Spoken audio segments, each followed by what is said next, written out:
Okay. There's a button on the microphone. You press it to make sure it's... Okay. Thank you for doing this. Thank you. Oh, I'm so happy you're here. Thank you so much for the invitation. The first Guatemalan I love how you American state representative. Good to see you. Good morning. Oh, How are you? super girl. How you doing? I'm doing great. Oh, man. Thank you for having me. I'm going to give a short introduction, and then Robin's going to come up and steal the show. Is she here? This is going to be brief. You're going to be up here in a second. Get the panel up. You ready? Okay, let's go. Hey, Lauren. Hi. Welcome. How are you doing? Good. Good to see you. Okay. We ready, Christina? I'm just going to turn on our live stream, and then we're ready to go. Okay, give me a signal. I will. And the green light means it's on. Okay. All right.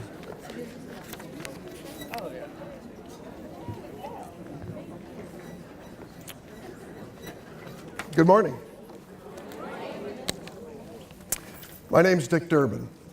It's my honor to represent you in the United States Senate and to be part of the organization that brought us together this morning. To some of you, I'm known as Loretta Durbin's husband for the work she's done in so many different ways, and particularly with I Will. I want to also send greetings from my colleague, my great colleague, Tammy Duckworth, who is a terrific United States Senator and a terrific partner.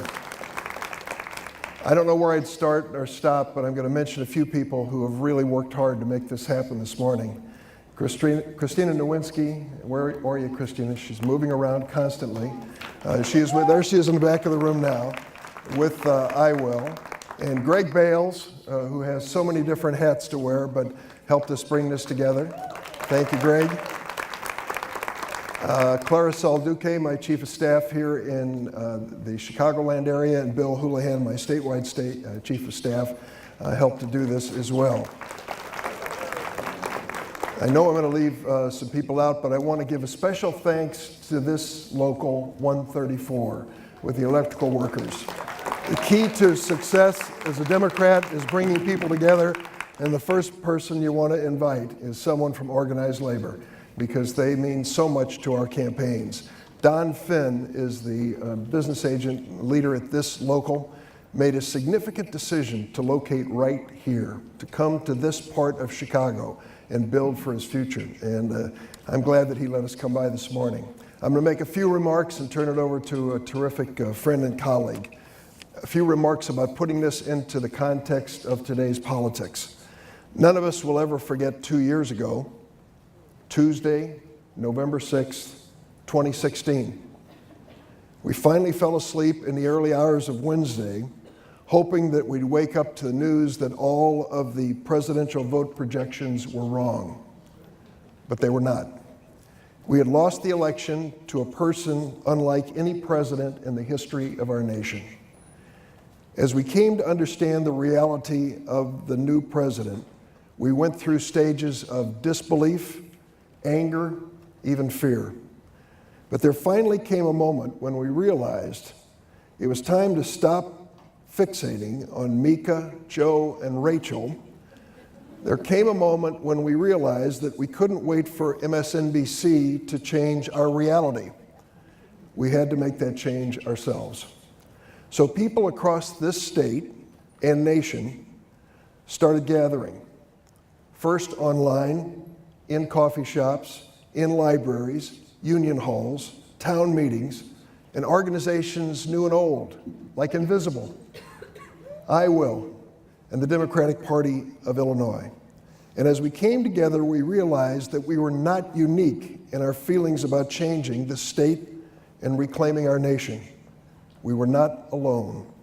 What emerged was a political force in Illinois that fielded candidates, organized campaigns, created new donors and volunteers, and prepared to use the tools of our democracy to reclaim our state and nation.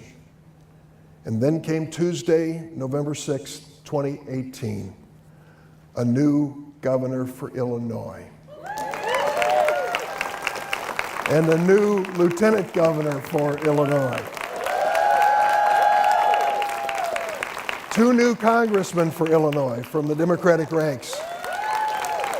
Scores of victories for the State House, the State Senate, and many critical local offices. Remarkable stories written by women and men who made history, and many of them are here this morning. We can already feel the difference in Springfield, can't we? Yesterday, we felt the difference in Washington. Because we came together and worked together on November 6th, we helped to create a new Democratic majority in the U.S. House of Representatives. With that new majority and a new unity, we stood up to a president who tried to blackmail America with a government shutdown, to force his will, build his wall, and bully his way in Washington. We resisted. We prevailed. 800,000 federal workers will now return to paychecks in their important work. The president can now return to his golf game in Mar-a-Lago. And now we look forward to Tuesday, November the 3rd, 2020. In just 646 days, we have another opportunity to reclaim our nation and strengthen our state. This morning, you'll hear from women who won and those who helped them win. With the lessons learned from 2018, we'll be ready to win even more in 2020. And it is my honor at this point to introduce a great friend and a great member of the United States Congress. Please welcome Robin Kelly. Go get him, Robin. Good morning, and thank you so much, Senator Durbin. It's great to be back home. We were wondering if we were even going to make it because of the shutdown. I'd also like to thank IWIL and the Illinois Democratic County Chairs Association and all the other groups for co-hosting this event. Today, we are here to talk about our experiences running for office, the challenges and the hurdles, where we excelled and where we can all still do better. When you need to be poised and perfect, and when you can let your hair down. There will be little tips on fundraising and networking, and I still need those tips on fundraising. I'm pretty good at networking. How to find a good staff, and the real story on how many doors you'll knock on. I wish I had taken advantage of panels like these when I was first running, it seems like a million years ago now. All in all, I hope that today's conversation inspires you to think about running for office. And if you're thinking about running, to get off the sidelines and just do it. And if you need some tips on good campaign shoes, I got you. But seriously, just run. We need good people working at all levels of government. You don't just have to run for Congress, especially in the second. If you want to make a real impact on your community and neighborhood, local office is where the rubber meets the road on good government. In fact, local government was where my first introduction to politics started. I had been working at Bradley University when I took a job with the Village of Matteson. While I was there, it was 5 men who actually approached me and asked me to challenge a 10-year incumbent for our State House seat. I thought they were crazy. I said no.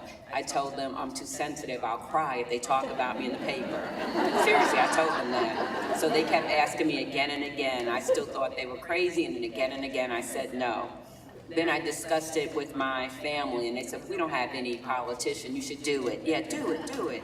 So really, I thought about it, prayed about it, and really it was truly a leap of faith that I decided that I would run for office. And the person that I was running against, I realized that I didn't want that person to represent me. So if I didn't want that, it was time for me to do something about it. I never would have done it if they had not asked, and I was one of the lucky ones. A Brown University study found that 80% of elected women never received the suggestion or encouragement to run for office from an elected official or state party official. 80%. We all need to do a lot better. I decided to run and started talking to people about it, and some people laughed. They teased me. They said I could never beat a 10-year incumbent. But I worked really hard, like really hard, knocked on a lot of doors, shook a lot of hands, and 45 minutes after the polls closed, believe it or not, I knew that I won. You just have to push the naysayers aside and keep your head down and keep working. And really, the best advice I got was don't look to the left, don't look to the right, just keep focused, just keep straight ahead, because left and right are detours, and just keep focused, keep your eye on the prize.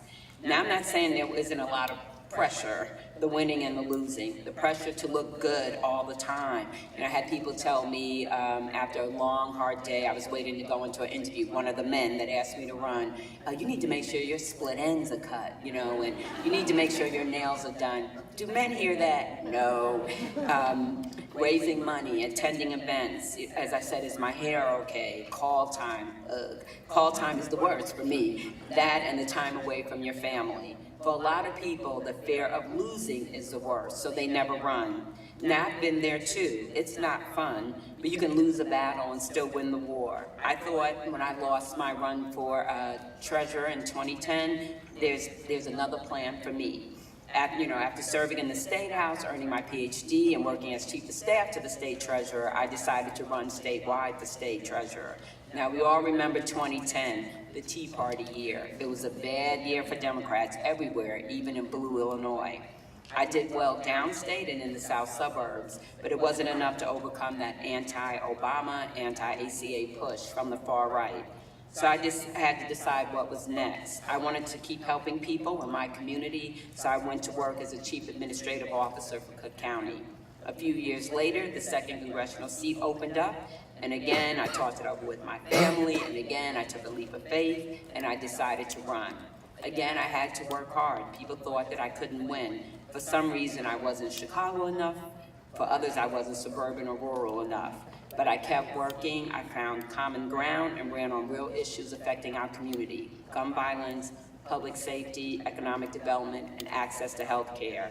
On primary night, we won, and it's been an honor of a lifetime. I get to go to Congress and work every day for the families of the 2nd Congressional District. And people say to me, and especially now, how do you go there? How can you stand it? I absolutely love my job. Who's ever in the White House doesn't define who I am, whether it's the guy I knew really well or the guy I don't want to know so well. It doesn't define me. But since I've been in Washington, you still have to keep working, and in some ways keep running. You run for leadership, you run for committee positions, etc.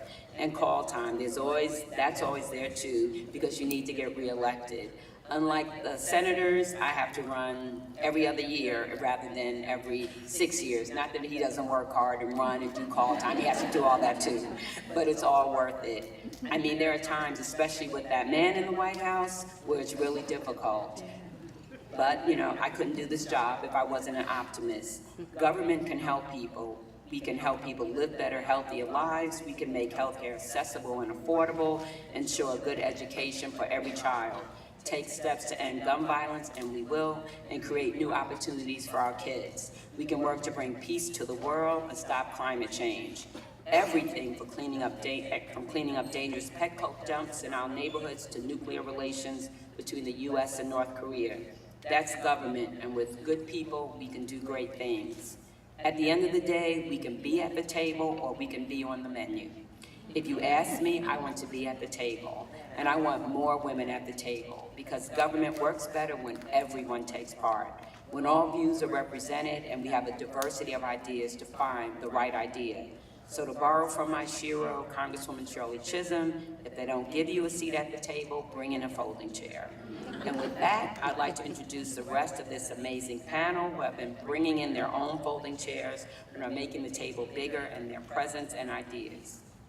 Still, since I just mentioned Congresswoman Shirley Chisholm, I'll start with another barrier-breaking woman, our own Lieutenant Governor Juliana Stratton.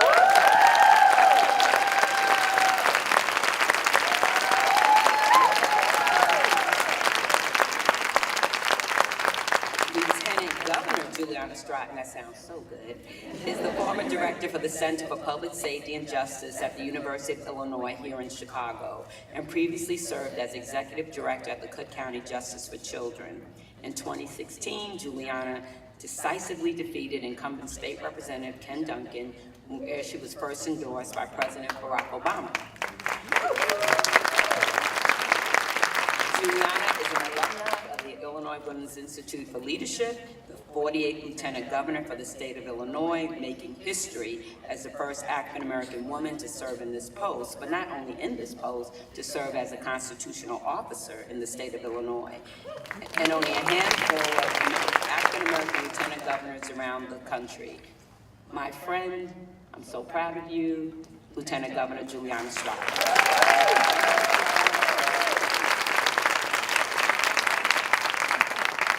You know what? I think all of our speakers are supposed to be at the table, then I'll introduce you. So if you all want to come up. I hope I'm not rearranging things, but okay. My boss over there says yes, okay. Lieutenant Governor. Oh, I see the mic, okay. I'm not a good Oprah, so.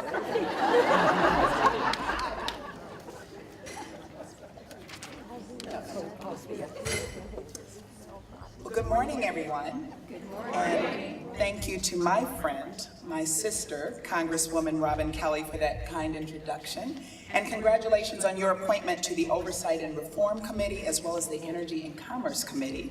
That's awesome. This is Women in the Move. Thank you to Senator Durbin. Oh, there. Thank you, Senator Durbin, for inviting me to be here today, to Loretta Durbin, who from the founder of the Illinois Women's Institute for Leadership Training Academy, who was so instrumental in my being prepared to run for office, to Christina Zahorik. Is she here this morning? Oh, Christina, thank you. To you and the Illinois Democratic County Chairs Association and all of the sponsors this morning, and to my fellow co-panelists, because all of these women I got to know very closely while we were on the campaign trail, and every single one of them inspires me daily. So I'm so honored to be here with all of you. And to all of you who got up this morning, who woke up early on a Saturday and you bravely stepped out into the Chicago weather, welcoming you with open arms, because you were ready to get fired up about women running for office and leading campaigns, and that means so much to all of us, and it's really important work. I am so proud to be in this room full of powerful women, and I'm talking about you. I look at all of your faces and I feel grateful because I see women who have opened doors for me, and I see the future. Women for whom I hope I have opened doors, and I know that all of you will also be cognizant about opening doors for other women. When I use the word powerful, it's not because of your roles or your occupations, and I don't use it to reflect a single or individual accomplishment. I use the word powerful because this room reflects the endless possibilities of our collective voice. You all reflect a willingness to go beyond just showing up at the polls, and instead have recognized that running for office and claiming our seats at the table so that our voices can contribute to the decisions that impact our lives and those of our families and our communities is so very important. Now, it's important to understand that although the majority of this room is comprised of women, it's important to understand that we are not monolithic. Our perspectives and our lived experiences are varied and our diversity is vast. But what we have seen over these last few months, or maybe a couple of years, is that when we come together, we are able to harness our diversity as strength. Amidst outright hatred sometimes and anger that we often face, women are resisting, women are persisting, and women are prevailing. And not only that, we are running for office and we are winning. So keep that in mind. Now, today concludes just my second week as Lieutenant Governor. And it's a job that I campaigned all across Illinois for a year and a half, and I'm thankful to have a partner like J.B. Pritzker, our Governor Pritzker, who really believed in me and saw me as a partner in this endeavor, and that we were able to roll up our sleeves together and do this work. And my path to becoming Lieutenant Governor started a few years ago when I was standing outside of a gym at Kenwood Academy High School when I ran for local school council representative because my children went to that school, I was an alum of that school, and I wanted to be an advocate for public education. I had about $30 worth of flyers and spent one day standing outside of the school asking parents to vote for me. My next race ended up being the most expensive state representative race in Illinois history. And so what I recognized from that is sometimes it's just saying yes the first time. Whatever level of government, saying yes and getting into the game, and it can open doors to other opportunities. And then I think I just want to mention before I conclude, and I know we'll have time for questions, I want to talk about, even as I went from that big race, and the race got kind of dirty, and I had to recognize who I was and how I could stay grounded in that race. And similarly, had to do the same running for Lieutenant Governor. And I thought about those same three questions I thought about standing outside of that gym. Who am I? What do I value? And why am I running? And so I just want to say it's important to stay grounded. Understand that campaigns, if you let them, can change you. And you don't want them to change you. And the best way you can make that happen is to know who you are, what do you value, and know why you are running. If you're running for the fame, or for the title, or for prestige, that's not the reason when we think about public service. Public service is because you recognize that your voice is a critical voice to helping to change the lives of the people you will serve for the better. And if that's not at the core, then keep thinking about that question of why am I running before you decide to step up and run. And one of the things that was also critically important is being my authentic self. I am who I am. And in fact, I believe that who I am is what I needed to bring to the trail and why I thought it was important for me to run. And for all the people who told me throughout the campaign, especially my first campaign, by the second one or the third one really, I was like, whatever, I don't care.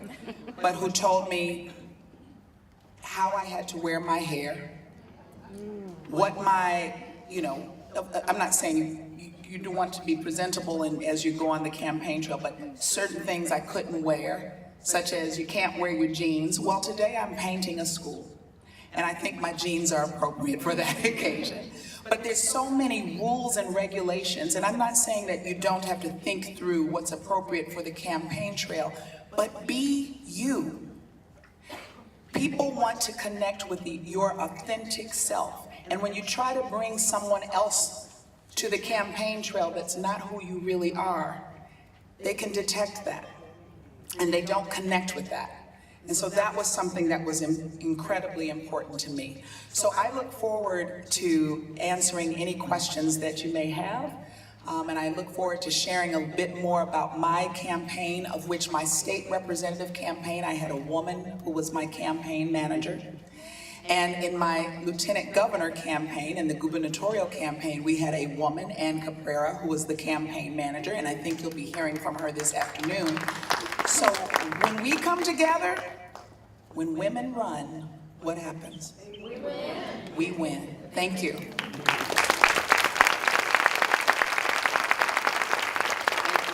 Lieutenant Governor, what you said just resonates so much with me, because I told the 5 men that at the end of the day, when all the titles are gone, I have to be proud of me. I want to be able to look at myself in the mirror, so true. Next, we have my new colleague.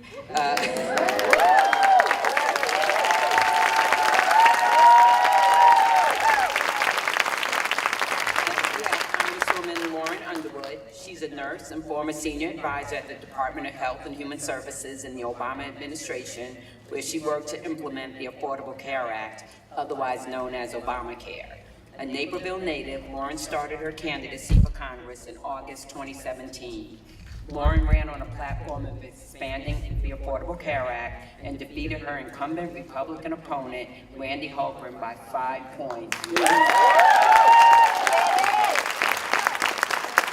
Lauren represents the 14th congressional district, which is west of the city of Chicago and includes parts of DeKalb, DuPage, Kane, Kendall, Lake, McHenry, and Will County. And if I can just brag about her for 2 seconds, most people come to Congress and they take on 2 committees because the committees have subcommittees. Lauren is Superwoman, she's taken on 3. Don't be Superwoman, but she's taken on 3 committees. And also she's on steering and policy, which we're the ones that work with Nancy Pelosi and put people on committees and we create the agenda. And as a freshman, Lauren is on that committee already. So without further ado, my new colleague, Lauren Underwood.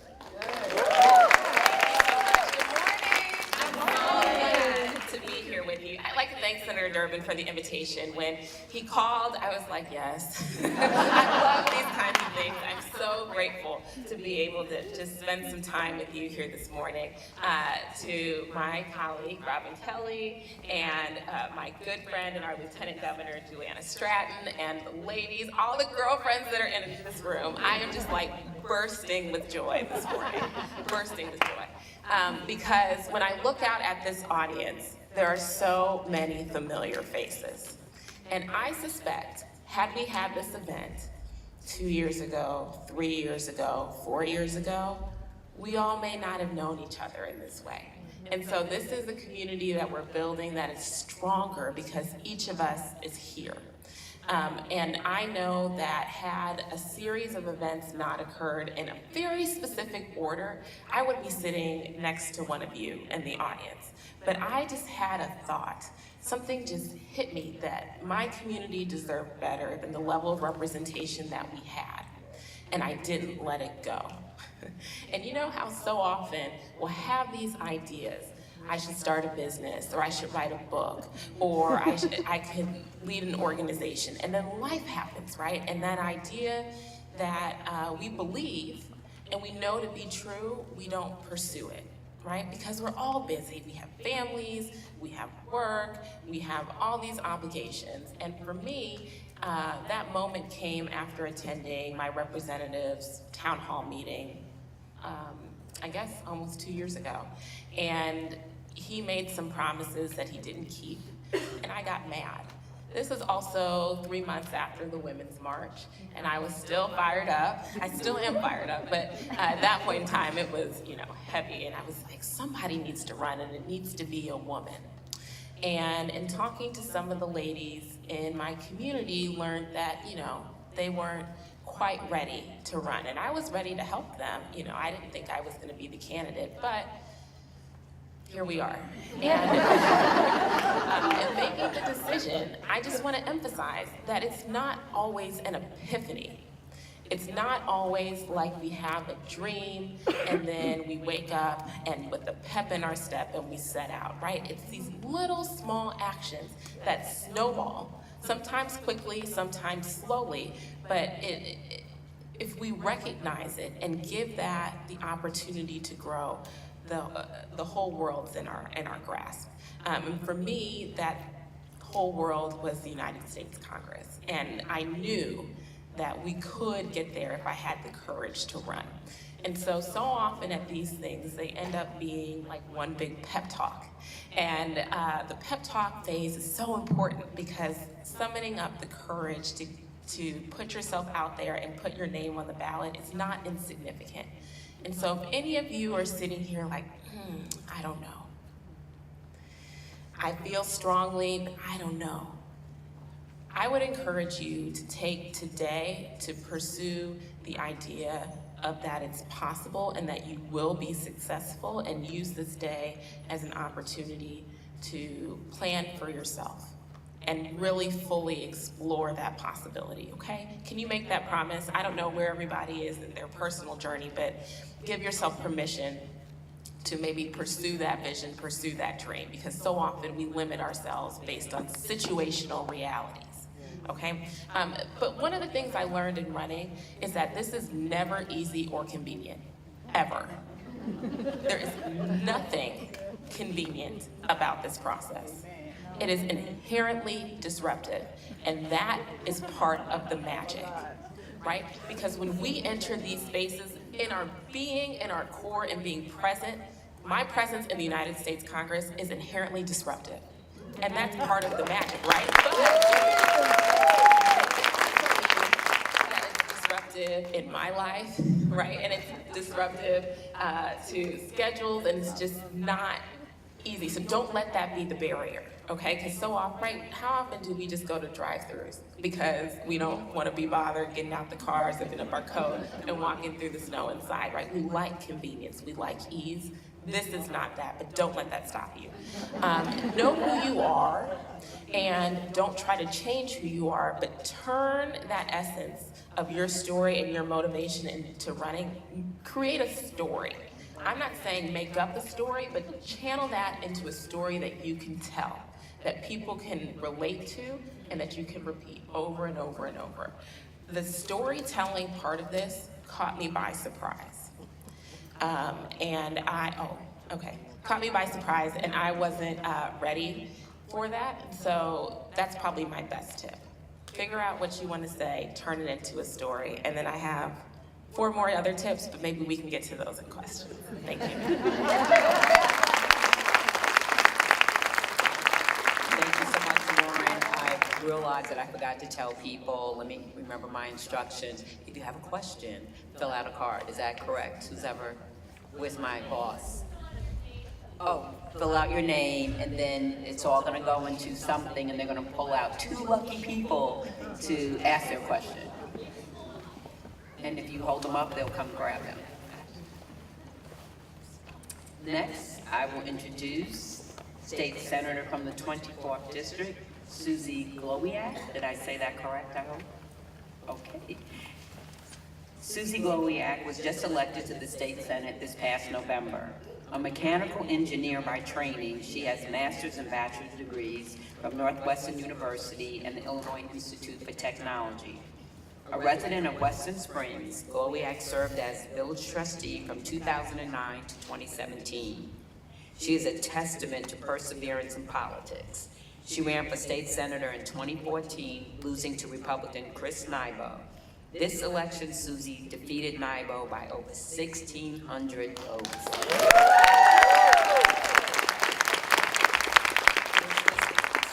Susie represents the 24th District in the Illinois Senate, which includes parts of Glen Ellen, Oak Brook, Elmhurst, Hinsdale, and more towns in the western suburbs. Let's welcome State Senator Susie Glowiak.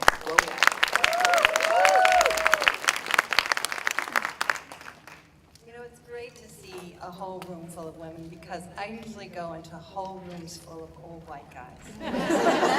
This is great. It's so warm and welcoming. Thank you to Congresswoman Kellyanne Underwood, especially Lieutenant Governor Stratton, who was so supportive, always there for me during this campaign cycle. And I especially want to thank Senator Durbin and Loretta for their encouragement and Iowa's encouragement. Senator Durbin and I go way back to my first run for this Senate seat 5 years ago. I am humbled and honored that I was invited to be a small part of this really amazing event. My grandmother used to tell me that she only had a few minutes of her, own time during the day. And to read a book in the kitchen, she could only do that when the potatoes were boiling, because that was all the time she had. Ladies, we have come a long way, and encouraging women to run for office is part of the next step. Yes, I was crazy enough and signed up to do it all over again, knowing exactly what I was getting into. And I was 5 years older, not getting any younger. I knew there were a couple thousand petitions that needed to be signed, tens of thousands of doors to get knocked, countless meet and greets and fundraisers. And I knew personally I would have to knock more doors than anybody else to be taken seriously by the voters, by the caucus, and by my own staff. That personal contact with voters is the old school proven way to get votes.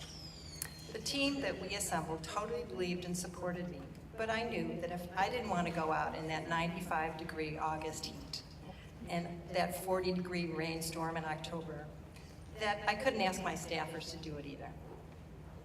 We were a team. When I interviewed my staff, I told them we had to make this fun because otherwise it's just going to be drudgery. So we did make it fun. Yes, it was blood and sweat and tears, blisters, torn toenails. My feet will never be the same. There were days I was afraid that I wouldn't be able to get out of my car and walk up my own steps because I had walked and knocked so many hundreds of doors every day after day. It's a commitment. It takes a commitment, and I didn't think I could muster it, but we did it. We did it because we believed in the American dream, that everybody's entitled to equal rights, including equal pay for equal work and equal opportunity to the best of our abilities. I believe systems should be fair and transparent, and the antics of our president fueled my desire to make a difference. I'm Susie Glowiak, a lifelong resident of Illinois, degreed mechanical engineer, and lived with my husband and family in the western suburbs for over 35 years. I worked part-time as an engineering consultant while my 3 children were in school, and I was really happy that I could be home with my kids when I had the chance. 8 years ago, when my husband was 55, he was diagnosed with early onset Alzheimer's disease and became totally disabled. This is my story, and this is the story that I told over and over again. When my husband was unable to work, I had to re-enter the workforce and find a job and work as an engineer. So I was married for 35 and sadly lost my husband 4 years ago during the campaign while I was running for state senate. And it was really hard. But I did it again because I felt like I needed to make a difference. I was fortunate that my education allowed me to continue pursuing the American dream by working hard to provide for my family, and my community really helped me to keep the roof over our heads and help pay for those kids' tuitions.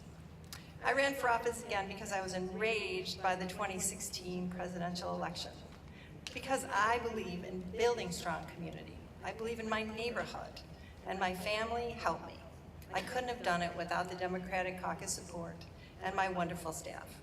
And strong community is really what makes life sweet.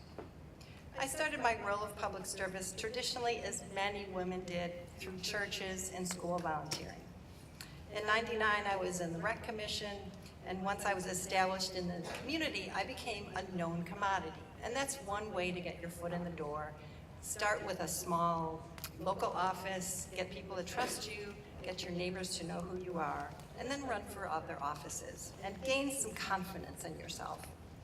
So when I was in local government as a trustee in Western Springs, I lobbied in Springfield and thought, wow, they could really use some help in Springfield. So here I am. I found my passion, and I wanted to use the same kind of problem-solving techniques as an engineer to become a community leader. I encourage you to get involved and build your communities. Run for boards, commissions, spark your passion, and keep that American dream alive. I know each of you has something to offer and contribute to your communities, and we deserve a seat at the table, not in the kitchen boiling potatoes, but firing out those emails while that quinoa is boiling. Thanks so much.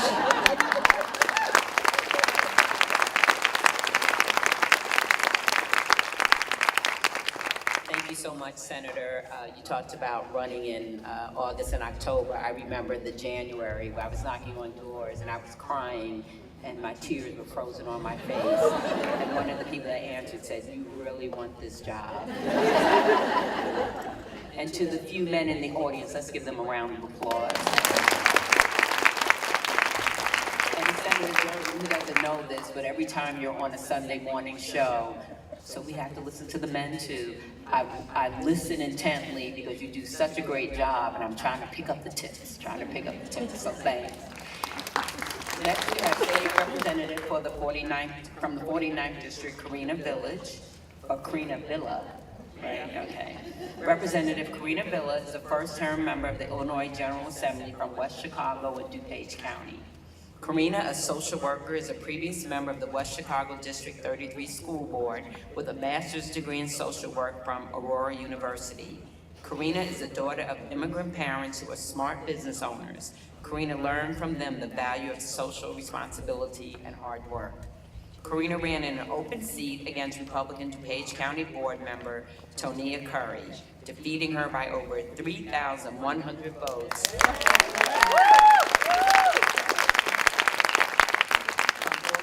41,000 ballots cast.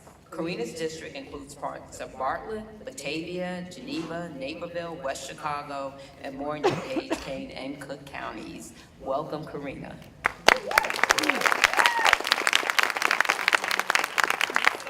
First and foremost, my dad always told me when I started the campaign over 2 years ago, he said, surround yourself by women because one woman is going to be worth more than 10 men. So I wanted to introduce to you the village that helped raise me, because it does take a village to raise a candidate, and I have some of my village members here. And if you can all please stand up. Stand up.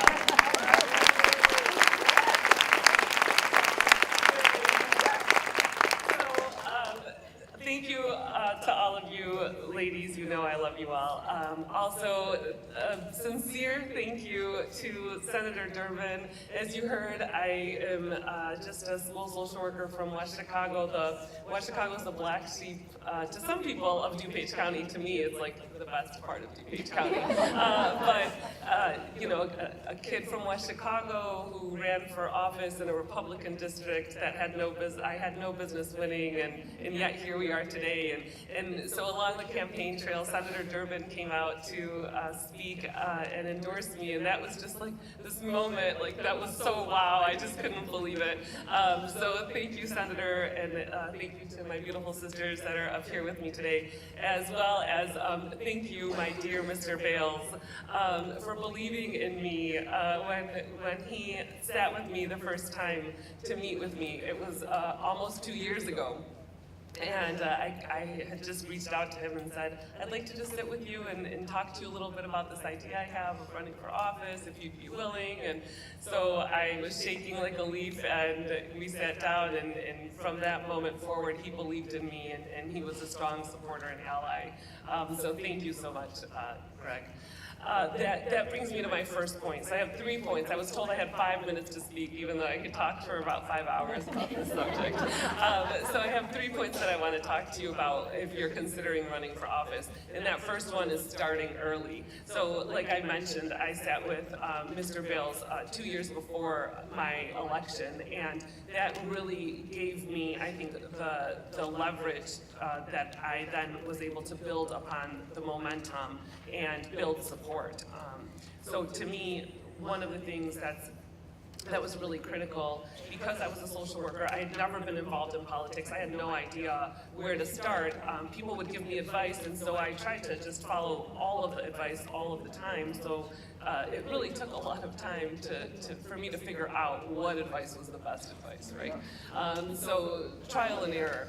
I'll give you a funny little story of why it was really important for me, this social worker who had no idea about politics, to start early. So I decided I needed to drive my map, because I needed to know where my boundaries were. So I called one of my friends, Mr. Osborne, and I said, Osborne, do you got some time? I need you to be my chauffeur. Can you drive me around my district? I just want to see like where my map is. And he said, yeah, let's do it. So I called the county and I said, hey, I need can I get a copy of my map, the 49th district? So I was really excited. I emailed him the copy of my map. I said, here we go, let's get our game plan. You're gonna drive, I'm gonna be like looking around and checking out the 49th district. And so when we were done, I was like, Osborne, this really felt like it wasn't really that big of a map. Like, are you sure? He's like, yeah, like we drove the map. I was like, all right, cool. Went to sleep that night. The next day I'm at work. I'm like, wait a second. I looked at the map that I had driven. I had called the county to ask for the map of the 49th district. So my map, as you heard, was DuPage County, Kane County, and Cook County. I had called DuPage County to ask for a map. So I only drove the DuPage County. So yeah, it was really important for me to start early. These things that I was going to have to just learn. I learned quite a bit. So get out there early, meet with people, go out and talk to people. To me, I knew I was going to have to ask for money, so I went out. I wanted to meet with people for a few times before I asked them for money, so that allowed me the ability to meet with them when I started 2 years early. After that, the next thing, repeat after me, go to the doors early and often. Go to the doors early and often. I legitimately was walking one day and I was fixing my shorts. I was at the doors, I was fixing my shorts, and I realized that my underwear were like up to my like bra line. What's happening? What underwear am I wearing? The next day I got up, I got dressed, I got ready, and I'm like, what the heck? What is going on with my underwear? Where are they up all the way up? I'm like, am I wearing granite? Whose underwear? What's going on? I had literally walked my butt off, ladies. I was very traumatized. Now my team, they were hearing about it. I'm like, my booty is gone, guys. Get to the doors, you guys. It's really important. Social media is another thing that was super relevant, super important. I stayed positive on social media. I never attacked my opponent when I was on there. I was constantly positive with my messaging. So social media is really important as well. And so I think I have to stop now.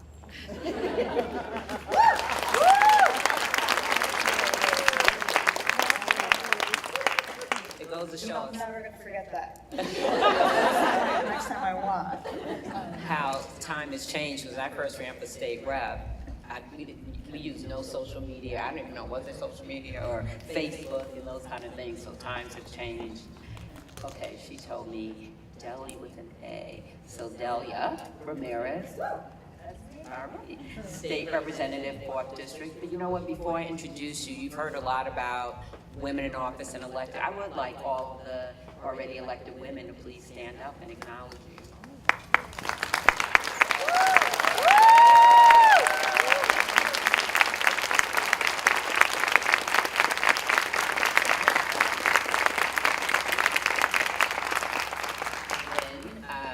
Just to show the power of Loretta Durbin, all the I Will graduates, please stand up.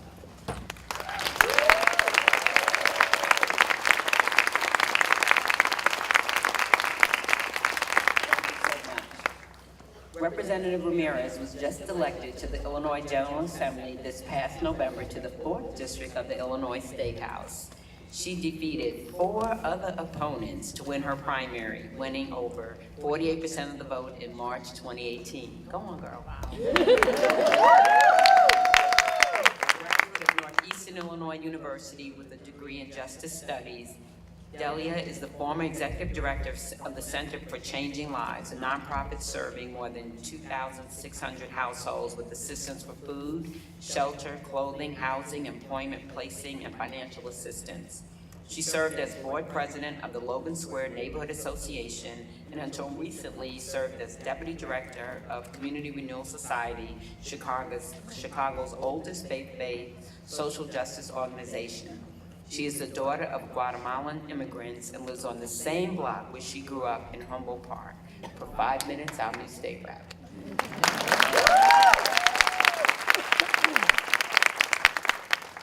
So living on the same block you grew up in really has its benefits. When I became really independent and I wanted to move, out of the house, and I grew up, in a very conservative Guatemalan household, I told my parents, I'm not going that far, I'm just gonna move next door. I literally moved next door. So my parents live on the corner house where I grew up, and I live in the 3rd house after. Enough that when I'd go out at night, my mom would turn the light on and ask, what's a good Christian girl doing coming home at 4 in the morning? But I share that with you because this morning my car wouldn't start because, it's too cold. So what did I do? I called my dad. And after a 5-minute speech about how I should let my car run for 10 minutes before I go anywhere, and that's why my car wasn't starting, I was able to be here with you today. So I think you've heard from all of us talk about authenticity. I can't reiterate that enough. When I was asked to run, I probably said no 50 times. And I'll tell you why. Because a girl from Humboldt Park, parents who, till this day, work minimum wage jobs, are not asked to run and consider and assume they could win. I had the opportunity and have the opportunity to work in social services the organization that my church started years ago. But I thought, I'm not a lawyer. I wanted to be a lawyer. I'm not a lawyer. I'm not good enough. I'm running against women who've ran before, women who ran for aldermen and raised $500,000. How does Delia Ramirez get out there and do that?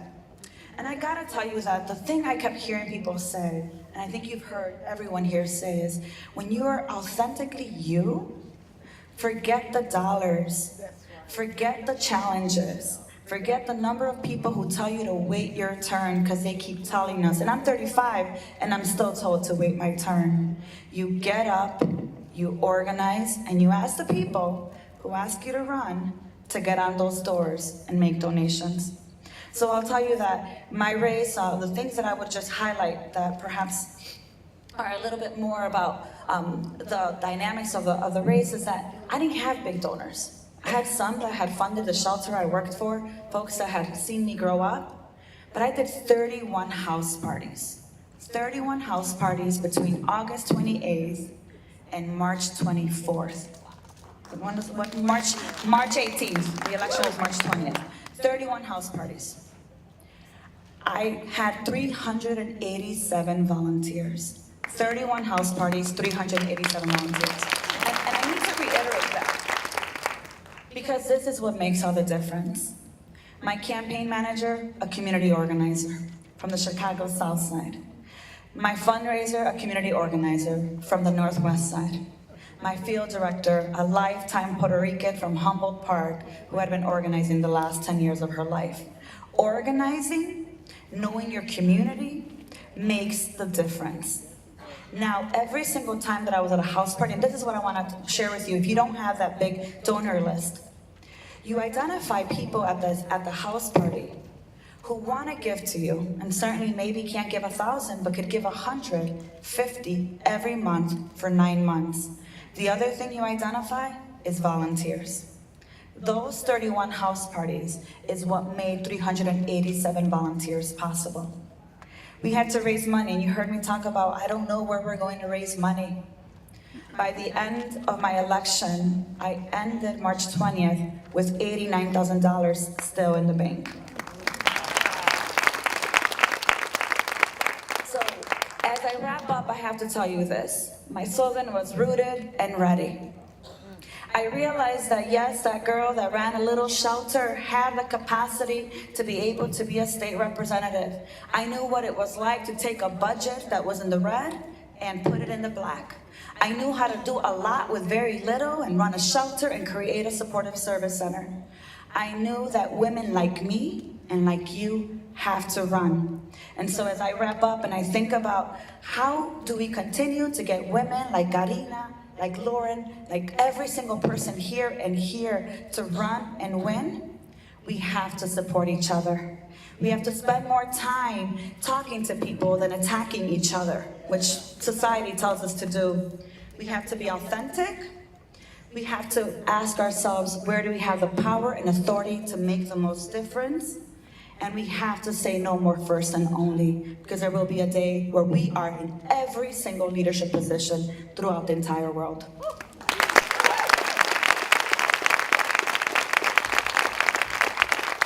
Let's have another round of applause for all of our speakers. Thank you so much.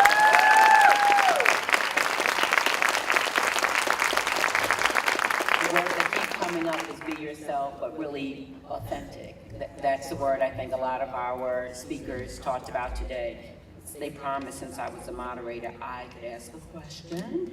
So I would say, what's the one thing to all of you quickly that you wish someone would have told you before you ran for office that you learned on the campaign trail? And it doesn't have to be in order. Whoever thinks of theirs first is fine. My recommendation is to run your race. Do not look at what's going on in your neighboring community, a neighboring race, a friend on the south side, a friend on the west side, a friend in the suburbs. Know your race, how you need to win, and be exclusively focused on that. I ran in the 14th district. Next door in the 6th was also competitive, but the dynamics of that race were completely different.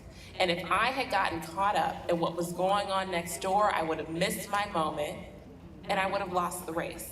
So everything from the amount of money you need to win, the polling that's going on, with the dynamics between those candidates in competitive primaries, all of that.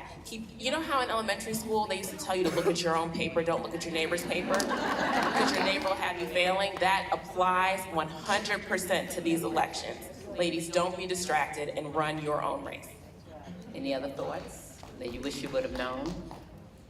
I would say that you just need to know that you're gonna have to put your life on hold, which means your family's gonna have to wait, your friends are gonna have to wait. They'll still be there, and you'll see them, but you are really not available to anybody else for a really, I would say it's a good solid year. I would say that I wish someone had said to me, there's never going to be the right time to do this. There's never a right time. Thought I tried to tell you.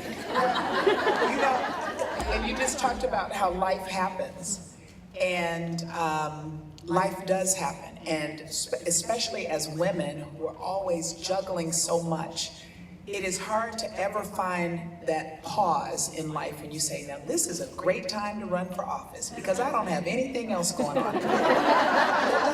That point never comes. And so you lean on your support network. You think about who are the people, and that was the question I asked, who are the people who really, really love me? And those were the people that stepped up to help do whatever. But I had a similar story as our Senator Glowiak. My mother passed away the day before my state representative race began. She had Alzheimer's, and I had been her primary caregiver. And somehow through that, I had already collected signatures and I was on the ballot. And so there's always life. There's things that happen that are unexpected, things that happen with your money that's unexpected, your finances, and you think I can't afford to do it.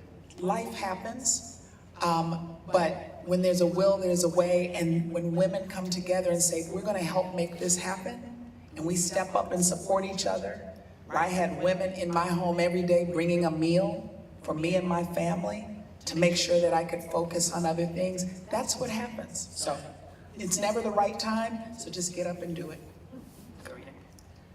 I would say trust your instinct. So even if people tell you that there's this one person who you really need to listen to, that there's this one person that everything that person tells you is right, if there's something in your gut that is telling you not to trust that person, that you don't believe what that person is telling you, or that you're not jiving with that person, it is okay for you to turn around and walk away from that person and to say no thank you. Even if that person is donating their time, and even if that person is making it seem as though you can't be a candidate without them, don't ever sacrifice that feeling of calm. Because like my dad said when I ran, he said, I want you to be happy every day. This should be an exciting thing that you're doing. Be happy, and if you're calling me crying because of the way that someone's making you feel, then it's not worth it. So trust your instinct, and feel free to just say no thank you to people who are making you feel uncomfortable. Did you want to add anything, Delia? You don't have to. So we have the two lucky lottery winners, Maury Goodman. Lauren, what are your 4 other tips? Oh my gosh, thank you so much. Here's another one. Know how much money you're gonna need to raise and be real about it. So many times we get blocked by whatever that number is that we start to doubt the number, and then that prevents us from actually raising the money. I knew in my primary I'd need to raise $350,000. 3 months before the primary, I had raised maybe $100,000. I was like, oh God, where's this 200 gonna come from? But because I was real about it, it gave us that extra motivation to hustle and to pursue it. Now, I also use every single free resource, every single one, and including the National Democratic Training Committee, which is over there, and I encourage everybody to go and talk with them. But just be real about that number. Finding staff was the hardest thing in my race. It was more difficult than raising money. Staff and volunteers have different roles. I recognize that running for local office, you might not be able to hire staff, but if you are running for a position where you know you will need to, be thinking about the qualifications and the skill sets that you're looking for early, and then if you need to hire someone a little bit before your budget will allow, really think about the cost benefit and the taking of that risk. We didn't hire staff soon enough, and that held me back for months. And so if you're running for probably state rep, state senate, or a federal race, you will need staff. And so just be real about that with your budget planning. The last thing is about building organizations and a pipeline in your communities. So the 14th district did not have necessarily great democratic infrastructure everywhere in our district. Some places were awesome and some places were like deserts, okay? And so part of what we had to do was build an organization. And I'm really proud as I look out that there's so many people here from the 14th. It's wonderful, but our work is still just beginning. And so some of you are coming from communities where that organization doesn't exist. So don't let the focus just be your race and your name on the ballot. Think about your community and those needs so that you wouldn't be the only person that has the opportunity to be successful in that geography. Thank you.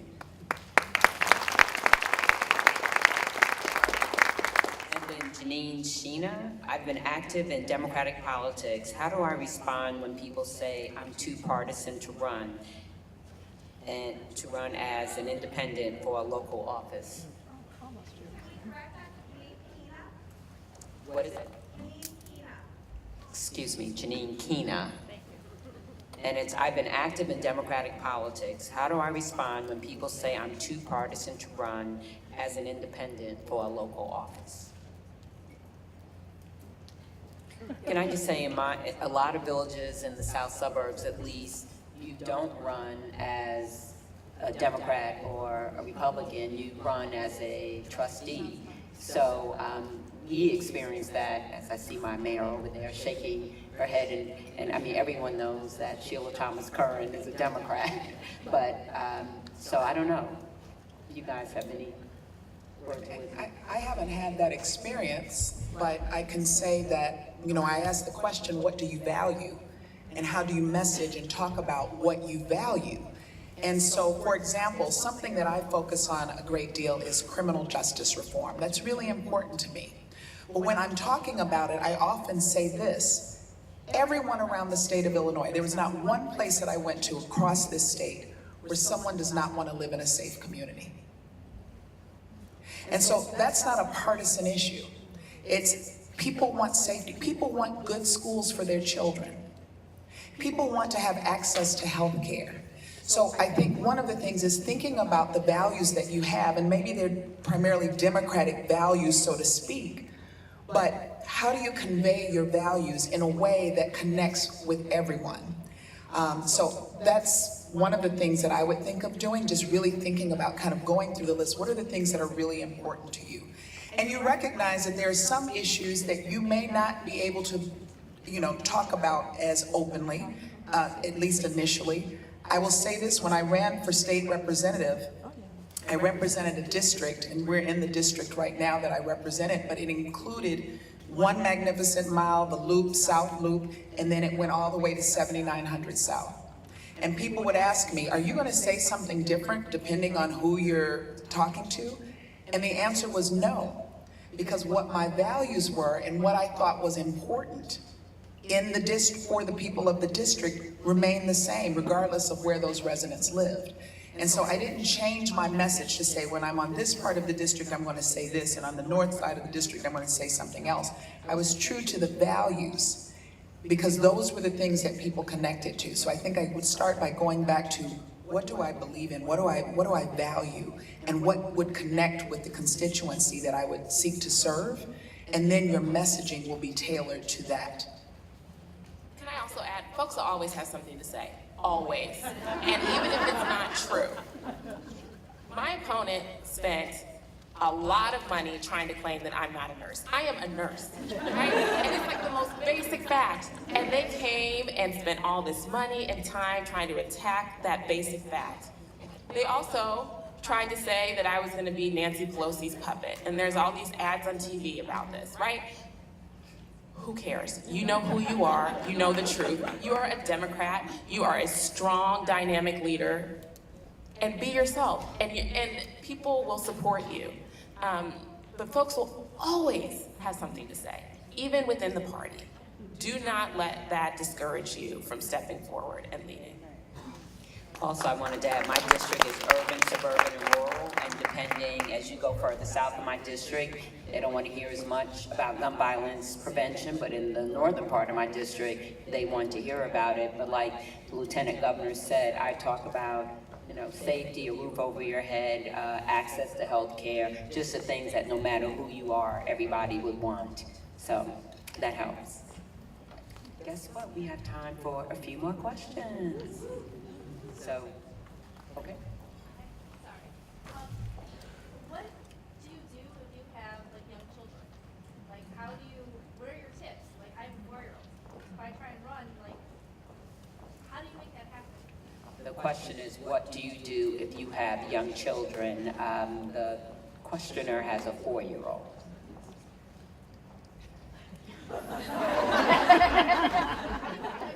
Take the 4-year-old with you when you can. Yeah, I agree. So I was raising my cousin at the beginning of the race, and he wasn't a young kid, but he was in his teens, and that's almost like he was a 2-year-old. He came with me to my events, and there were times that I would give him extra spending money when he would come with me to the events and such. And kids actually do get votes, so bringing them to the doors is a great exercise.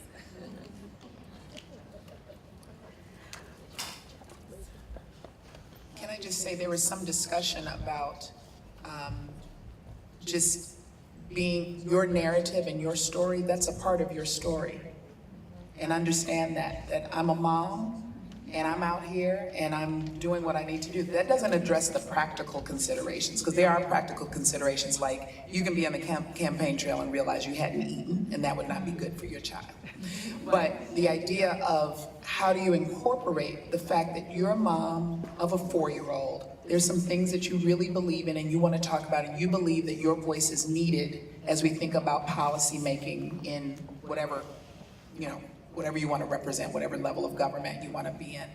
But that's important, because we need moms of 4-year-olds in office, because you bring a perspective. And so the fact that there's now conversations, think about Senator Duckworth, who brought her infant child onto the floor. That meant so much, not just for her and for those in the Senate. It meant a lot to all of us to say that women belong in every space. We need moms of 4-year-olds in office. And also, Lauren, you can remind me, I thought that someone that ran, was that for Congress, that actually, she didn't sue, but I don't. So there's a woman, her name is Luba Gretchen Shirley. She ran for Congress on Long Island. She had 2 kids under 2, and she petitioned the Federal Election Commission to be able to use campaign funds for childcare. She ended up losing her race along with every other mom of a child under 5. Lost their, as a challenger, female, lost their congressional race in 2018. So she just started a PAC, it's called Vote Mama. And it just started, maybe last week or 10 days ago, but they're gonna be rolling out a bunch of resources. And so I would, if that is relevant to your life, I would follow them. And she's a wonderful person, and I think she would be willing to get on the phone and chat with you. And so I would just encourage you to take a look at that as a resource. I would add to, volunteers are always asking, so what do I do? And let's just be honest, not every volunteer wants a door knock, and not every volunteer can donate. One of the things that I think is really important is to be able to say creatively, what are the gifts that you can bring to the campaign? There was someone that was meal prepping for me. To me, that was everything at that point. But there were also moms that wanted to door knock, and people who had never done that before and had 4 children. We had volunteers who had decided, this is what I love. I have a passion for kids. I'll provide childcare. So I think what the Lieutenant Governor said, and everyone here, about honoring that you are a mother and we need you there, and that your child you do this because you want a better life for your child. It's really important. And the campaign manager has to be clear. There are some non-negotiables. Maybe twice a week, you need to be home before 9 p.m. to put them to bed. And that's okay, because you'll be stronger at the doors tomorrow. So having that there, but then also inviting volunteers to maybe provide childcare at the campaign office, right? Because you won't always be inside, but you'll be able to see him at least a little more. So I think there's creative ways to do that. But I think that we have to say, if we want the people closest to the pain to be closest to the center of power to change it, then we have to do everything we can to create a village for them to run and be able to win, and their family to be whole.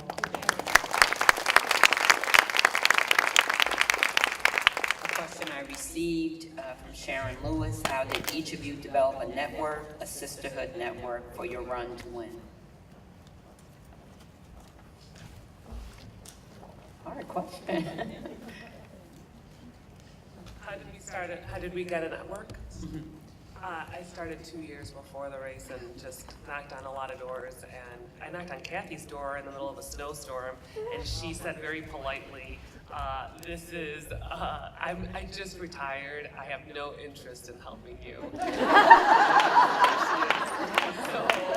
I asked everyone to help, and they did.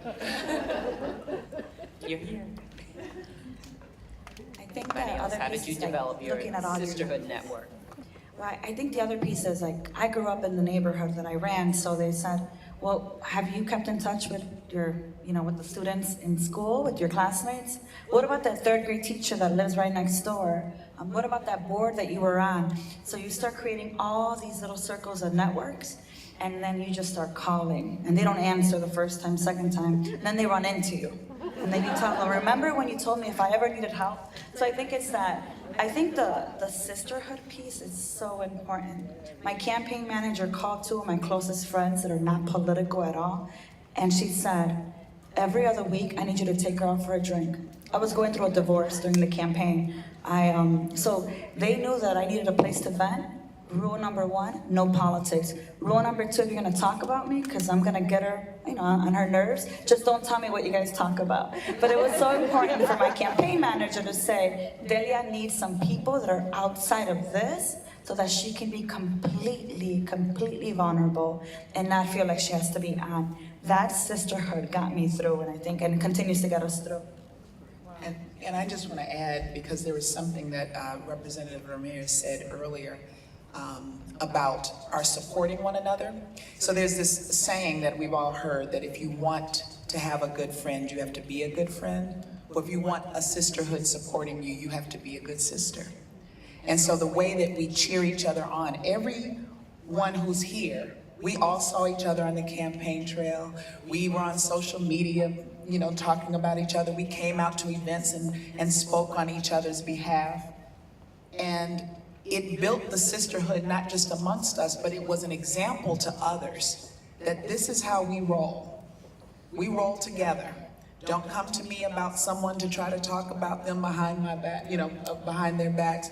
Don't try to tell me what. We build each other up, we lift each other up, and that's how the sisterhood continues. And I have a number of organizations that I'm a part of, women's organizations, that have been critically important to me. And you think kind of like, well, let me look at my circle and write a list of all the people that day one, if I had to call them and tell them I was running, who would those people be? But the thing that continues to build it is being a good sister yourself, and recognizing that we play a role in lifting up women, and that you can go to their events, you can support, you can write a check, you can do whatever you can to make sure they're successful. And that's a way that the sisterhood is built so that we can be successful with one another. The only thing I'll add about the sisterhood is just like with our real siblings, right? We share good and bad. And we have to be able to tell each other the truth. And so in that network that we build, make sure that there's that trust there so that when we have critical or very, very accurate truths to tell each other, that it can be warmly received. There is a question for you, but I'd rather have you guys just go down. We have 2 minutes to say anything that you wanted to say that you didn't have the chance to say, and then Lieutenant Governor, the mayor of Madison has a question for you about what your office will focus on. So you can go to her directly, or you can answer it now, or just say your closing. We're closing now? Yeah, we have 2 minutes. Okay, so I'll talk very quickly. I'll take 1 minute about what the office will do, but I'll start with the piece of advice I didn't get to, and that was not feeling that you have to sacrifice your personal health to win. It is a grueling pace on the campaign trail, and this statewide campaign was especially grueling. And so making sure that you don't say, well, I can't sleep and I can't eat and I can't exercise. You can. You have to find times to balance that because you need to be healthy to be able to serve. So please, self-care is important. Find the things that bring you joy and do those things. The Office of the Lieutenant Governor, I was so grateful that Governor Pritzker had, as we talked about, has seen me as a partner, and we will be doing a number of different initiatives, but one is an Office of Justice, Equity, and Opportunity to really focus on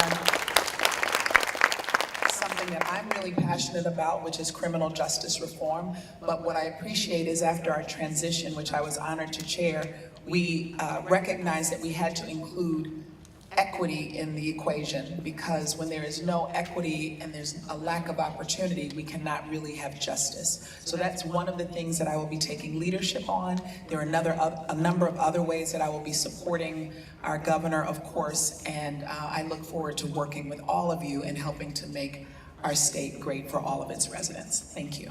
Okay, the rest of you really quick. Is there anything else you want to close with really quickly? I would like to say that when I was running for state senate, 25% of the Senate was women, and now 45% of the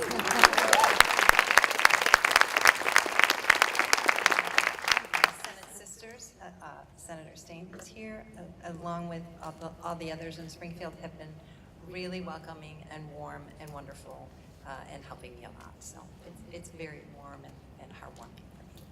Thank you. Great. And something I touched on a little bit and didn't expand upon was the idea of social media, and I just really wanted to emphasize upon that. So my social media was my social media. I didn't let anyone touch it. My campaign managers, nobody was allowed to touch my campaign. So what you see on my social media, I am the one posting it. And I really think that there's a real powerful message that you can get out there. I started something just by chance called My Favorite Moment of the Day, and those of you who follow me on Facebook know it. And people in grocery stores would stop and talk to me. I all of a sudden had all of these people coming up and saying, we're friends. And I'd be like, whoa, I can't believe it. It's because we're Facebook friends, and people really felt like they knew who I was. And I've heard very similar messages regarding Lauren, and if you follow her on social media, just how she's walking us through her experiences in DC. So people really do look for that social media connection. So I would really strongly urge all of you to use that. Did you tell the story about your underwear on social media?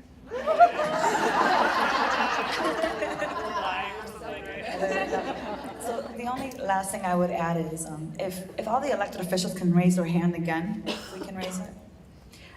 I'd like those that have not ran or are going to run to look at these hands, because I invite you and I challenge you to come up to us and ask us to have coffee with you, to mentor you as able. And I challenge ourselves to do the same. We won now. Now it is our duty to make sure that more and more women are there. So ask to be mentored, and for those of us that made it, we have to make sure that every single year we're investing in more and more women. I never want to be the first and only Guatemalan American elected in Illinois. I don't want to be the first and only of anything. Neither do any of us. So get out there, ask to be mentored, and for us, we need to mentor. And if we say no, call us out on social media. I mean, that's what social media is about, right? Everyone again. Please. Come on, because we're going to take a picture. And also, I was asked to pull a card, but I don't know what I'm pulling the card for. Oh, to take a... Oh, one person will come up. You want us to take it alone first, or with the person?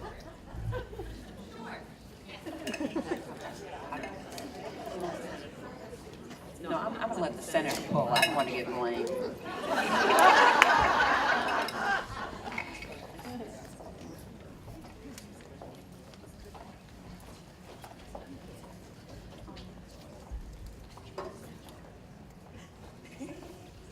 Deborah Savage, please come up.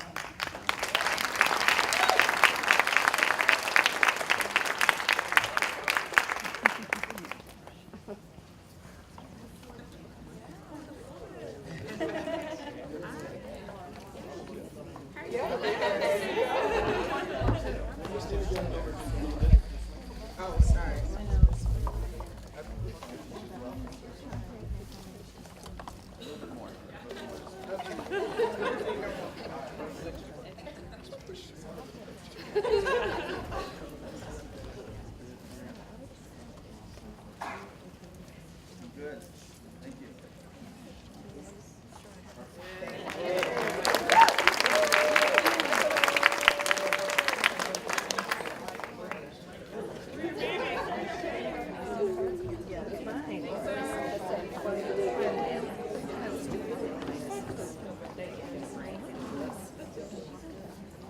How about that group?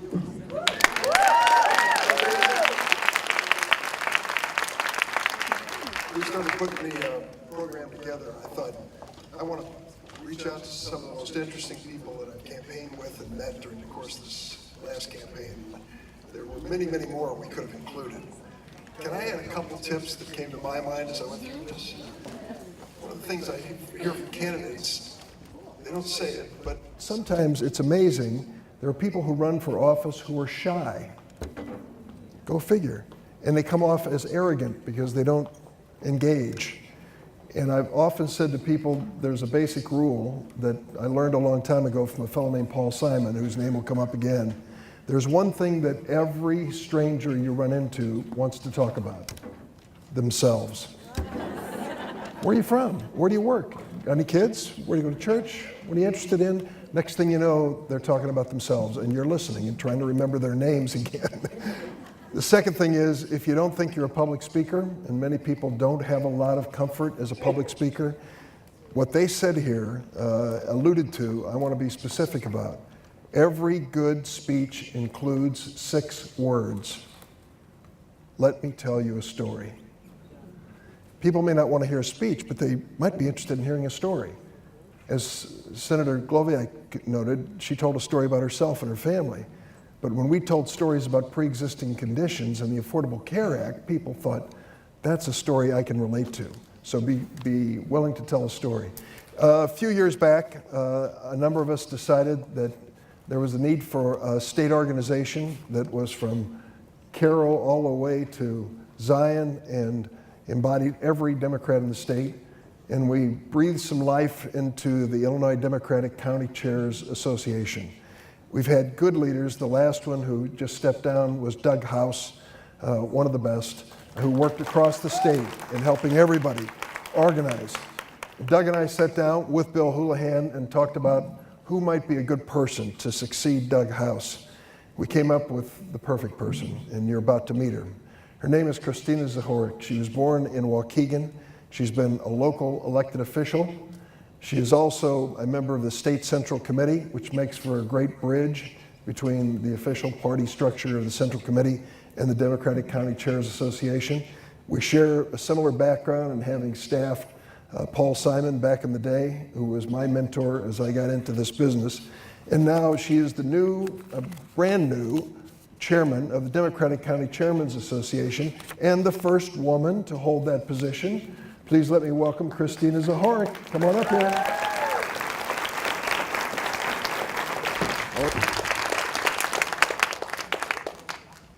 Listen, when the senator asks you to do something, you just say, yes, sir. So first of all, thank you for coming out today.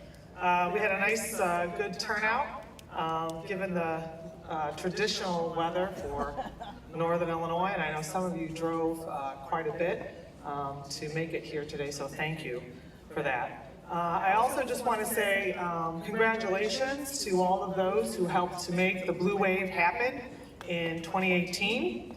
It really was quite an amazing night. And as the returns kept rolling in after those couple of weeks, you know, I think we all felt,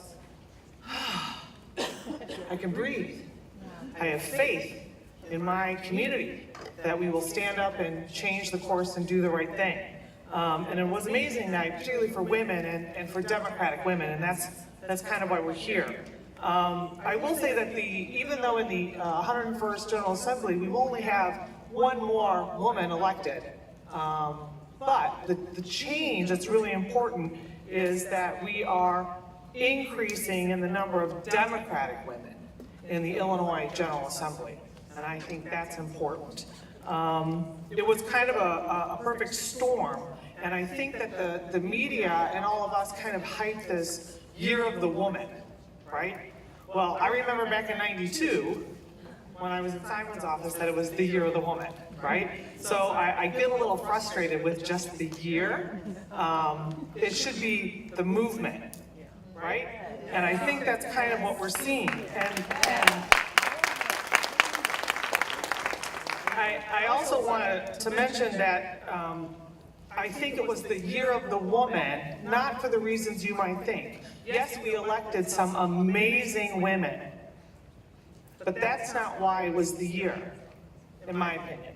I think it was the year because so many women stood up after 2016, for the first time perhaps, to actually engage and get involved, whether it was with the party or with a sister organization or on their own, in their book clubs, whatever the case may be, they actually stood up and said, enough, what can I do to change and make a difference? And that, to me, really what this last election cycle and year was about. It was all the volunteers that stood up, either to help out and run a campaign, write a postcard, write a check, talk to their neighbors, and or to actually run for office. So from my opinion, I think that that's really what this last cycle was about. In addition, I also just kind of want to point out that this trend isn't anything new.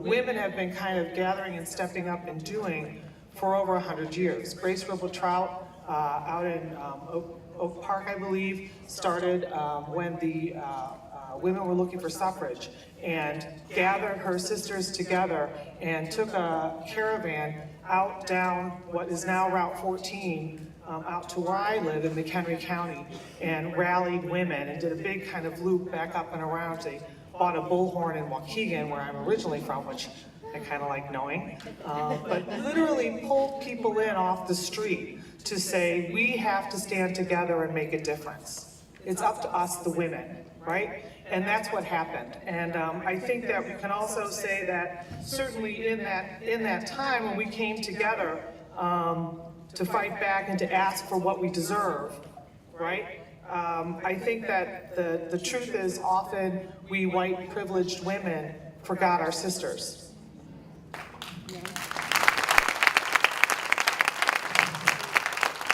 Not anymore. We have learned we're better together, right? I also feel that, you know, we're only at the halfway part. We kind of got, you know, Illinois sort of squared away with J.B. Pritzker and Juliana Stratton. We control every statewide office and the House and the Senate here in Illinois. But there was a lot of damage that was done, and we're still focused on 2020 because there's someone in the White House that we need to say goodbye to.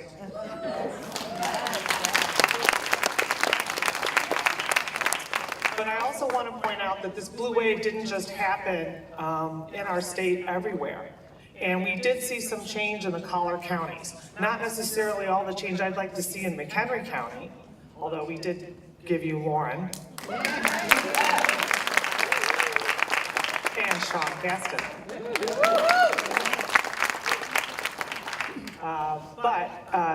There was this kind of red tide that is creeping into our state. And one of the things that I want to mention is that it's really important, no matter, you know, I often talk about dignity of job. It doesn't really matter what it is. It's important that we have also dignity in office. And it doesn't matter if you are the governor, if you're in Congress, if you're a senator, there's dignity in serving in every single layer of government. Whether that's a trustee, on your school board, on your park board, because they're coming for those offices too. And government, from my perspective, is about service. And all the women that you just heard, they just wanted to help, and they wanted to make their communities better, and they wanted to serve, regardless of the level of office. So I think that we are the living legacies of our foremothers, and there is something for everyone to do. And there is a reason in part why some of these campaigns this cycle were successful. And we're gonna bring up our panel of experts now so that we can talk about the nuts and bolts of how some of these campaigns and the how to do. Because you can be often the best candidate and have the best ability to fundraise and still not be successful. And some of these tactics and bits of information I think will be helpful in reviewing it as we move forward to get more and more women elected at every level.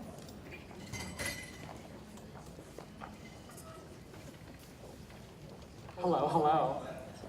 Welcome. I think I know most of you, or have met most of you in a bar, probably. At a fundraiser. At a fundraiser. Stop it. Okay, so I'd like to introduce you to our illustrious panel. Thank you all for coming out. And first I'd like to introduce you to Ann Capra.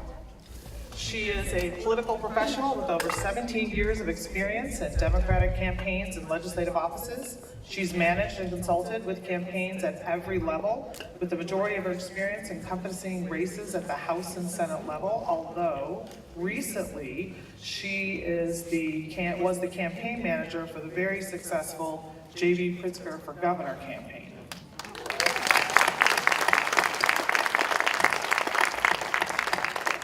And this is something I just learned. We share an alma mater, so yay us. I just paid off my student loan in time to pay for my kids to go to school. But I'm sure we're gonna fix that, right? So, Ann Capra.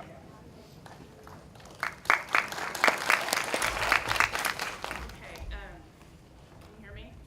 No. The light? Push? Better? Yeah. I'm the oldest of 5 kids in an Italian and Irish family, so usually people never have an issue hearing me. So it's a great time to be a lady in America, as Tina Fey told us a couple of years ago.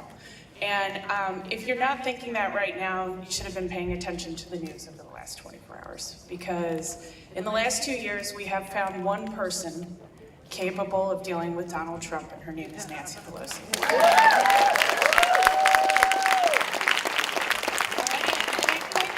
Because for a very long time, ladies have gotten like one shot at elected office. And what do I mean by this?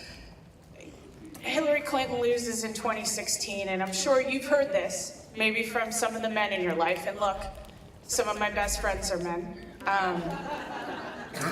Where they say things like, well, we tried having a woman run for president, and it didn't work. As if you get one shot. And if it doesn't work, then it's done. And that's kind of the story of women for running for office, frankly, for the last 100 years at least. You know, a female candidate had to be better, they had to be smarter, they had to work harder than everybody else, and we do that anyway. But in terms of how, you know, we're moving the ball forward in America, this was kind of always an impediment, that if it didn't work the first time, you shouldn't get an attempt to try it again. And I would recommend to you all, as you're trying to figure out your own path in politics, to talk to women who have run and lost and run again. Because sometimes the best experience for being a successful candidate is having lost an election. You really do figure out what you do right, what you do wrong, how to change your approach for the next time around. It makes you kind of a hardier person in terms of how you're dealing with your campaign and all the things that come with it. So I bring up Nancy Pelosi because it seems to me that we should apply the opposite standard, that it seems like it's women who can handle things with Donald Trump, and maybe we should just start electing women to everything moving forward. And I say this speaking as the chief of staff for my very lovely boss, J.B. Pritzker. I told him I got him in under the wire. We have one more white guy left. That's it. But, you know, I know that one of the questions that's come up in this panel is when is the time, when is it right? And the time is right now. You know, politics is a lot about timing, and I will say, more often than not, people wait too long than go too early. You know, you can see an entire history of that in our politics. But if you're sitting there thinking, should I run in 2020? Should I get involved in 2020? The answer is yes. And I say that I started my career, my very first job in politics was working for Emily's List for 3 years. And what they did was send me to mainly congressional races around the country where I was working for women who were running in Democratic primaries at the time. Because really, it was 2003, we really hadn't hit the point where women were being encouraged to run by the larger party structure in great numbers and volume. So I would often get on the ground. I was one of the only staffers these folks had. And for most of those women, they had been discouraged by a lot of people. My very first campaign was for a Democratic woman in the 2nd District of Oklahoma. She was a Native American woman. If she had been elected, she would have been the first Native American woman in Congress. She was running against Dan Boren. If you know Oklahoma, David Boren, who was Dan's father, was the former senator and governor of the state. And Kaylin gave him the race of his life. She lost, but she certainly inspired a lot of other people around the country to get involved. And she gave me the opportunity to see what it's like to run a congressional race and you know, work out in the field. So the final thing I'll say, hire women to run your campaigns. We've gotten to this great point where we have so many women running for office, but we don't talk about that second layer, which is the staff. And there are a ton of accomplished, smart women out there who are ready to step up and be campaign managers, communications directors, finance directors, everything you name. And if you need to know who they are and where to find them, come talk to me.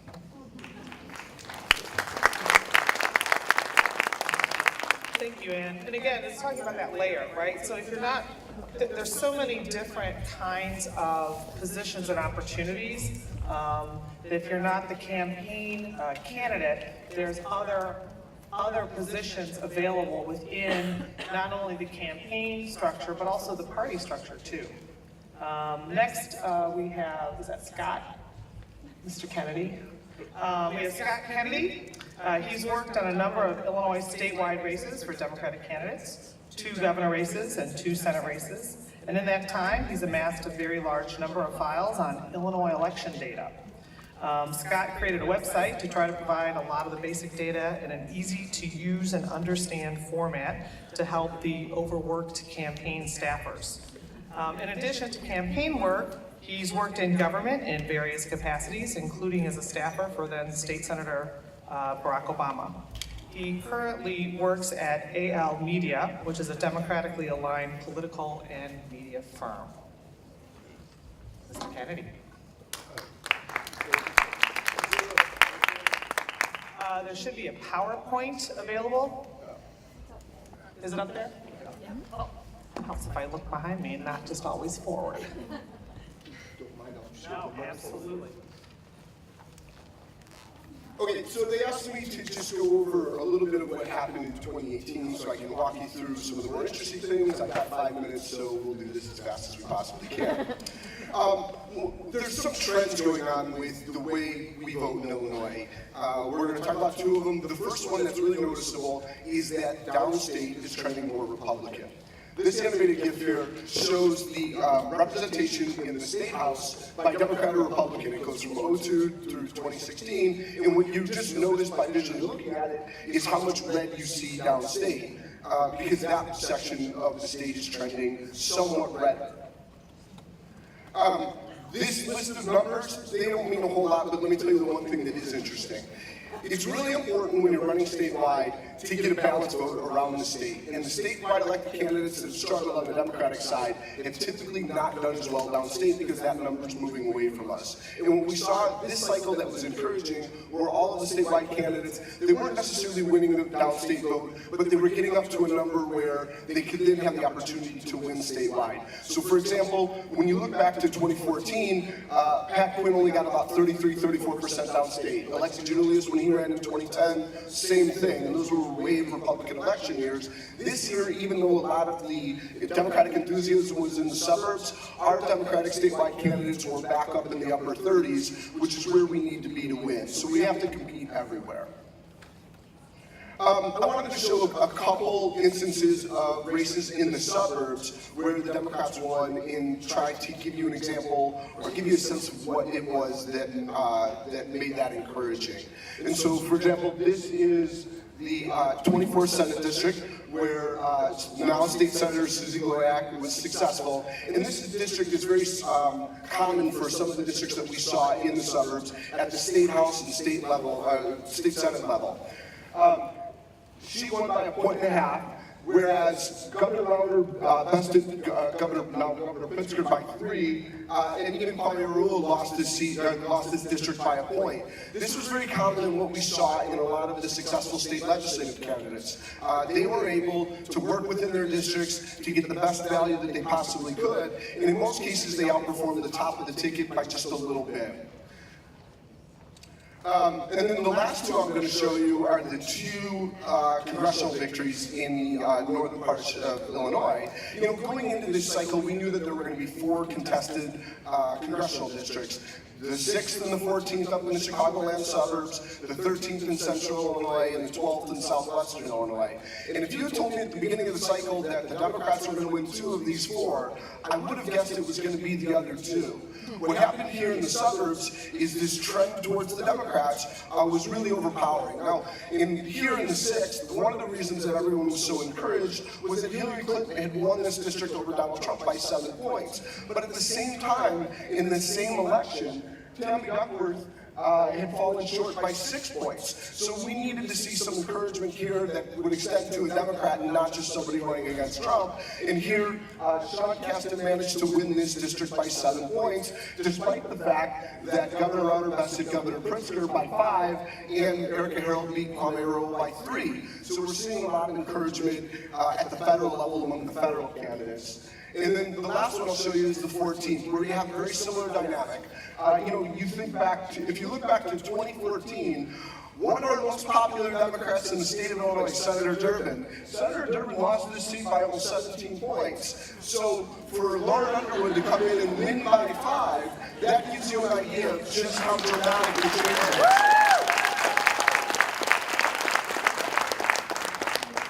Now, so the last question we have is we're seeing this transition. To what is our chance to keep that going? Can the Democrats that won these districts win them again in 2020 and start to build a real strong base in these areas that are now trending in our direction? And I think that we can, but I think one of the more obvious things, one of the obvious lessons here is in some of these areas in the western and northwestern suburbs, particularly in the 14th district, what you notice is how much the congressional candidate outperformed the top of the ticket. And so obviously there was a real thirst for these voters at the congressional level, at the federal level, to make an impact in a way that didn't necessarily translate to some other Democrats. We're potentially going to see that in 2020 with Donald Trump still there, so the opportunity is still there. So it means that we had to work hard in 2018, we need to work even harder in 2020. Thank you.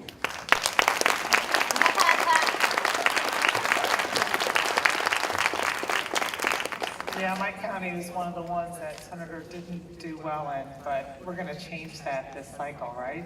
Yeah. Because I know I got some of my people here.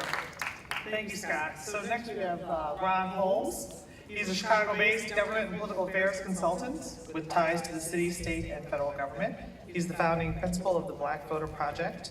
Before starting his consulting practice, Ron served as communications director for Senator Durbin's re-election campaign. He also built a statewide network of elected officials and media contacts through his work as a spokesman and speechwriter for the Illinois Senate President John Cullerton. One of the things I do want to mention, I'm kind of glossing over a lot of their resumes. These are people that are very deep in their fields and experts at what they do. So with that being said, no pressure, Ron. No pressure, no pressure. So let me start this way.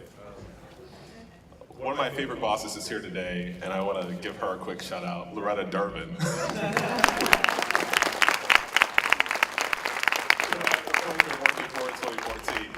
Look, Ann alluded to kind of the news cycle over the last 24 hours with the speaker doing what she did against President Trump. I kind of want to back up a little further and start with a couple of headlines from 2018. The first, activist eye post-Charlottesville surge in black voting in Virginia. The second, Alabama is a precursor to the black vote's value in 2018 and 2020. The third, Stacey Abrams' Georgia primary victory is the latest win for black political organizing. These stories that started in states in the Deep South, in the East, would go on to create kind of the beginning of, or the undercurrent of what we saw as the blue wave in 2018. Twitter feeds and cable news was filled with stories of government candidates besides JB, folks like Stacey, Ben, and Andrew, lieutenant governor candidates like Justin and Mandela. The CBC now has 55 members, their largest number in history, with fresh faces like Lauren in the back, Ayanna and Rashida. Atlanta, somewhere along the way, got a mayor named Keisha, and Illinois has a lieutenant governor named Juliana and an AG named Kwame. And it's all because of kind of that motivation from grassroots groups on the ground that had enough. Now, candidate Pritzker, and I'm going to do my best JB Pritzker impression here, and if I get this wrong, please don't tell your boss. But JB used to go around on the trail and he would say everything that we cared about was under siege by our racist, xenophobic, misogynist president in Washington, D.C., and his local silent partner, Bruce Rauner. Is that right? Okay, very good. So certainly, we here in Illinois had motivation in the governor's race, right? We had motivation at the top of the ticket to run against Bruce, to run against Trump. But what was really special, what was happening with grassroots organizations, folks that were outside of the campaign apparatuses that were knocking on doors, talking to folks about what was important to them. Sometimes it wasn't about the state budget, it wasn't about immigration, but it was about local issues affecting every normal day constituents, motivating people to vote. So when we formed the Black Voter Project, one of the things that we talked about was kind of the work that was going on in these other states that I named. There were different groups like Woke Vote and Roll Into the Polls that were all doing things at a very grassroots level with just people at round kitchen tables that said we need better for our communities. We, of course, assembled a pretty decent team of people that had political experience here in Illinois. Adrienne Alexander from AFSCME, I, of course, always name a female first, I've learned that. Along with Jason Lee, who worked in the county level, and then William McNary. We came together and we had a decent pot of money, $250,000, and we decided that we were going to target about 150,000 sporadic voters here in Illinois. Across the state, giving them a community-based message, saying, hey, this is the Illinois Black Voter Project, saying that if you really care about what's going on in your life, you'll step up and vote in these midterm elections. But it wasn't just us. There were other neighborhood groups. There were people like the women of Lake County that decided, we're going to go door to door as well. Oh, there they are. There they are. They've never been shy. The good thing about the women of Lake County, it's great. It's absolutely great. So that difference between the win that we saw in 2018 and the serious ass kicking that we delivered in 2018 was a combination of the work that not just the Pritzker campaign, but folks sitting at the local level were doing. So we're really proud of that, and it's going to be that work that gets us forward in 2020. Now, let's be honest. There's a lot of folks in this room that'll go over to these tables later on, and they're going to be candidates for office. They're going to be looking at bigger races. Certainly our mayor's race here is a giant field. It looks like our president's race is going to be a giant field. Looks like Senator Durbin's already got a challenger. Not a challenge, but a challenger. But folks are going to be looking at really big races, but the important thing is to attack every race, up and down the ballot, talking about the issues that matter. And if we do that, we'll be very successful, because when women win, we all win. Thank you so much.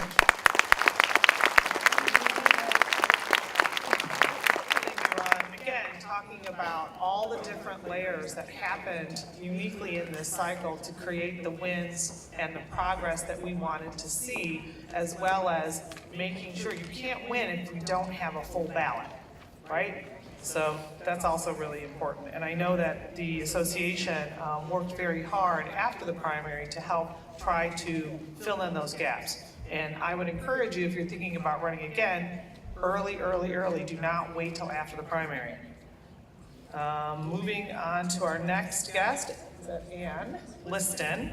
She's a leading national media consultant who became interested in politics as an idealistic college student for 3 very important reasons. And I have to agree with her, I think, on this. Beer, boys, and pizza, but not necessarily in that order. She's currently a partner with AL Media. And since all of this, she's been dedicated to working to make our country's elective bodies look more like the makeup of America. Ann? Thank you. I too want to give a shout out to the first candidate that I ever worked for, State Representative Judy Irwin, who's here in the room.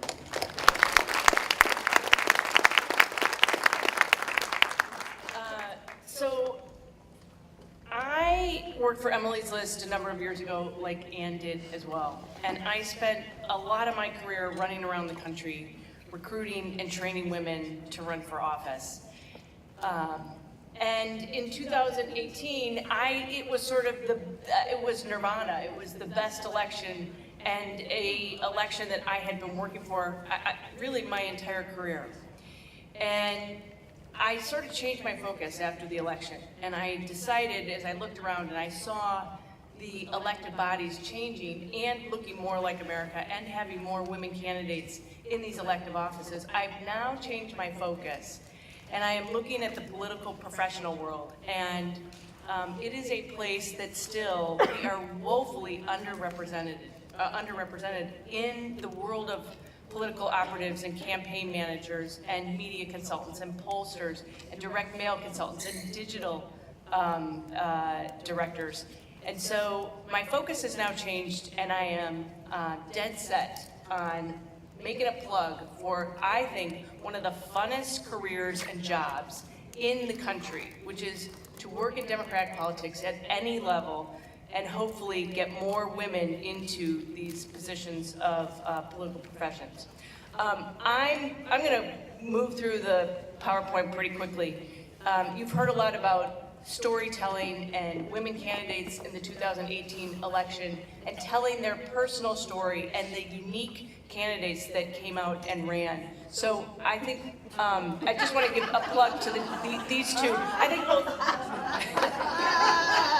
Hillary Clinton and Donald Trump took our jobs as recruiters to get women to run for office, and they basically did all the work for us. Hillary Clinton, in her concession speech, encouraging more women to run and asking young girls to dream and fulfill their dreams, potentially by running for office. And then, of course, Donald Trump, I think he's been the best recruiter for Democrats and women candidates. So,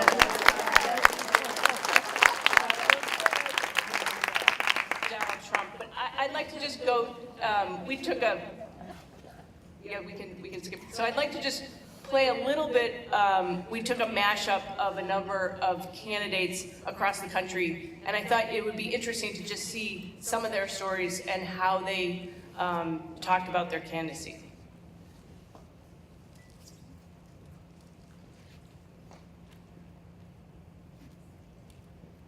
At CIA, I served under Republicans and Democrats. I was also the first woman elected as a leader in the Michigan Senate, where I took on the tough fights. I'm an educator, an organizer, a working-class New Yorker. I've been a prosecutor for over a decade, putting murderers and child molesters behind bars. I'm Jenna Griswold, and I kept on working my way through college. Sold my car for $400 to buy a plane ticket to go to law school. I became an attorney and protected our right to vote. 2016 National Teacher of the Year. I'm Johanna Hayes. I'm a mom, a runner, and a fighter from the South Side. I started a family and had to fight like hell for the right to adopt my son Joshua. We chose Minnesota.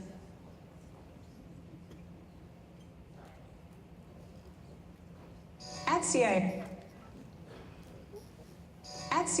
I served under Republican.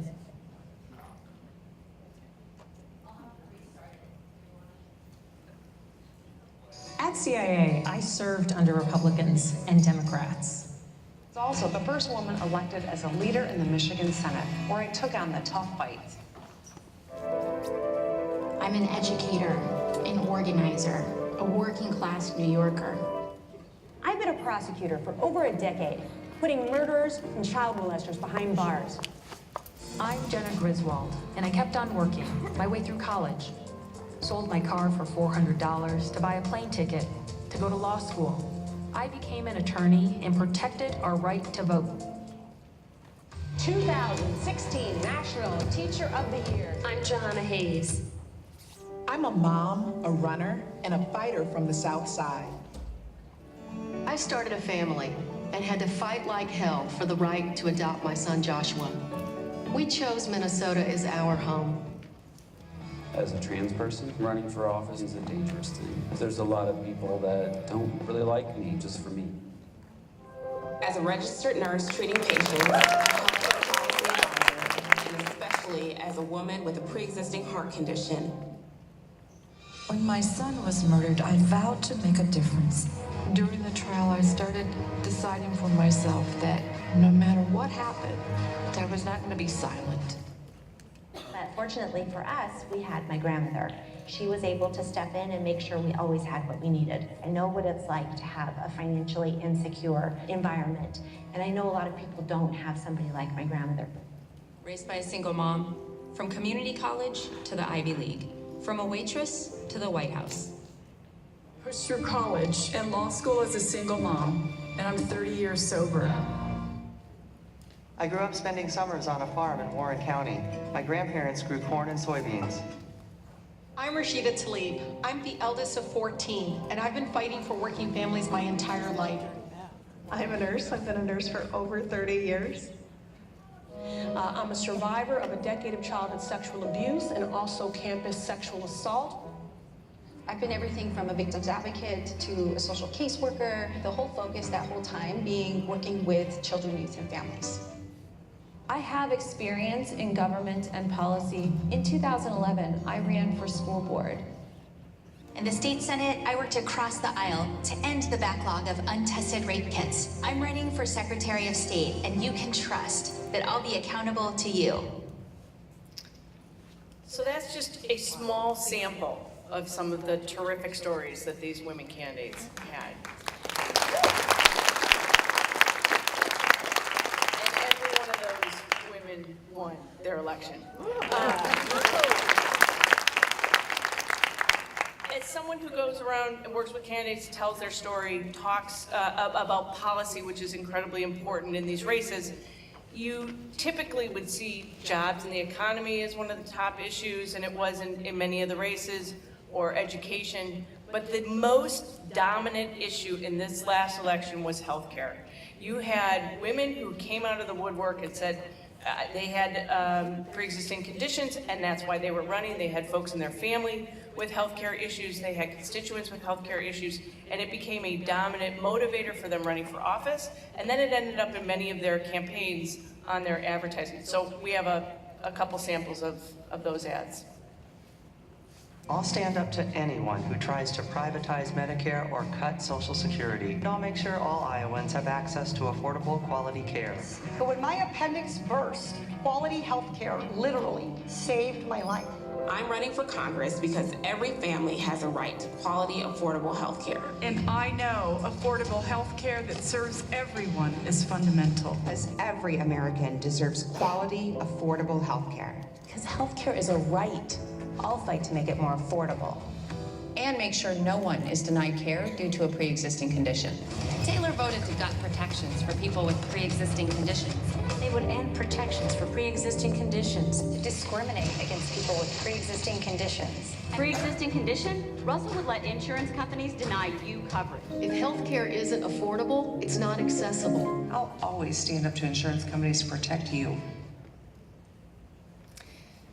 So I'll just finish with two final things. One, the other thing that we saw, not just healthcare and everyone's unique stories, but these women candidates across the country were, unlike any other year, able to harness the resources and raise money like we've never seen before. Not only were they able to raise the kind of money that you need to run these competitive campaigns, but they outraised their male incumbents all over the country. So it's really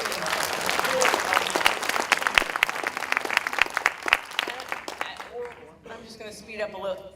This is my final plug. For those of you who want to run for office, this is an incredible organization to help, and you have lots of resources. But Ann and Megan and myself, we are dedicated to being a resource for those women out there who might not want to run for office but want to be a part of this. And so my plug is there are jobs out there for you.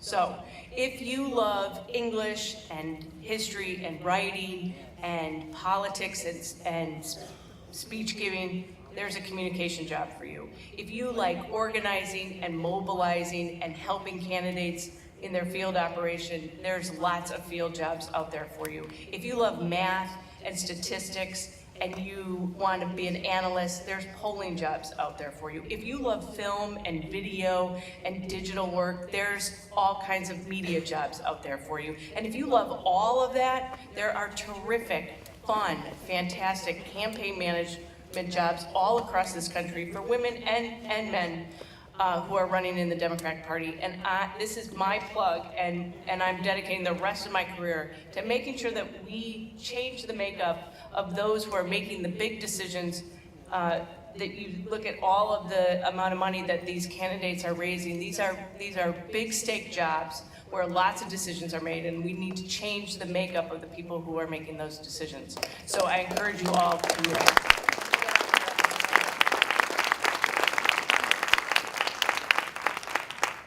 What she said.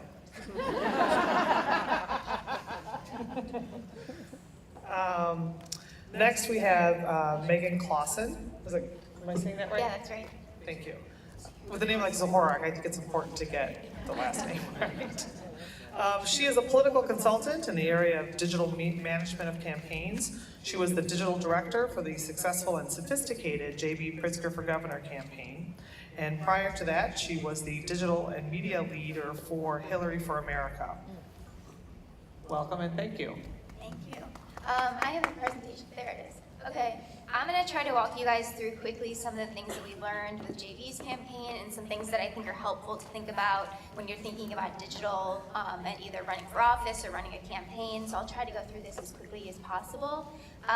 So one big thing is make sure that digital is part of your core strategy from the beginning, not an afterthought. So that means when you're thinking about your staff, when you're thinking about your budget and how you're going to run your campaign, you should be thinking about incorporating digital and the internet into that.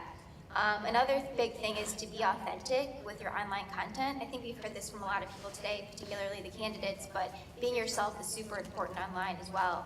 And then creating digital-first content is really important. And the way that I think about this is you wouldn't take, your mail message and put it right to a TV ad, or you wouldn't, hand somebody a script from a TV ad and send them out into the field. Digital is a different environment, and the way that we message online needs to be different than it is in other mediums. So kind of going into why digital is important in your strategy is kind of everything is digital now. Voters are using the internet for everything that they do. So the way that you're communicating, your paid media, your fundraising, your organizing, digital is going to be a part of all of that. But I think it's important to make sure that we're not just taking traditional ways of messaging and putting them online. So going to the next slide, with communications, for example, voters want to know about you as a person, not just a politician. So there's a couple examples here of how we show the personal side of JB online, but it's really helpful to be sharing who you are online and not just your views and what you would do as a candidate. And then next to go into how every online environment is a little bit different. So just thinking about each platform individually is super important too when trying to get your message across. For example, when you think about Facebook, you see a lot more photo content and video content on Facebook than other channels. And then when you think about Twitter, it tends to be more text heavy. People use it for more news and information gathering, whereas Instagram is obviously very photo heavy. And also think about, I think an easy way to think about this, if you use these channels personally or you have friends who do, just looking at the kind of content that they post and kind of mimicking that in your campaign posts is probably the best way, because people are going to want to engage with content they're used to seeing in these platforms. So using content that is typically there is the best way. And so from a paid media perspective, so when we say paid media here, I mean anything that we put advertising dollars behind online. So if you have a Facebook post that you're actually putting money behind, that's what we're defining as paid media.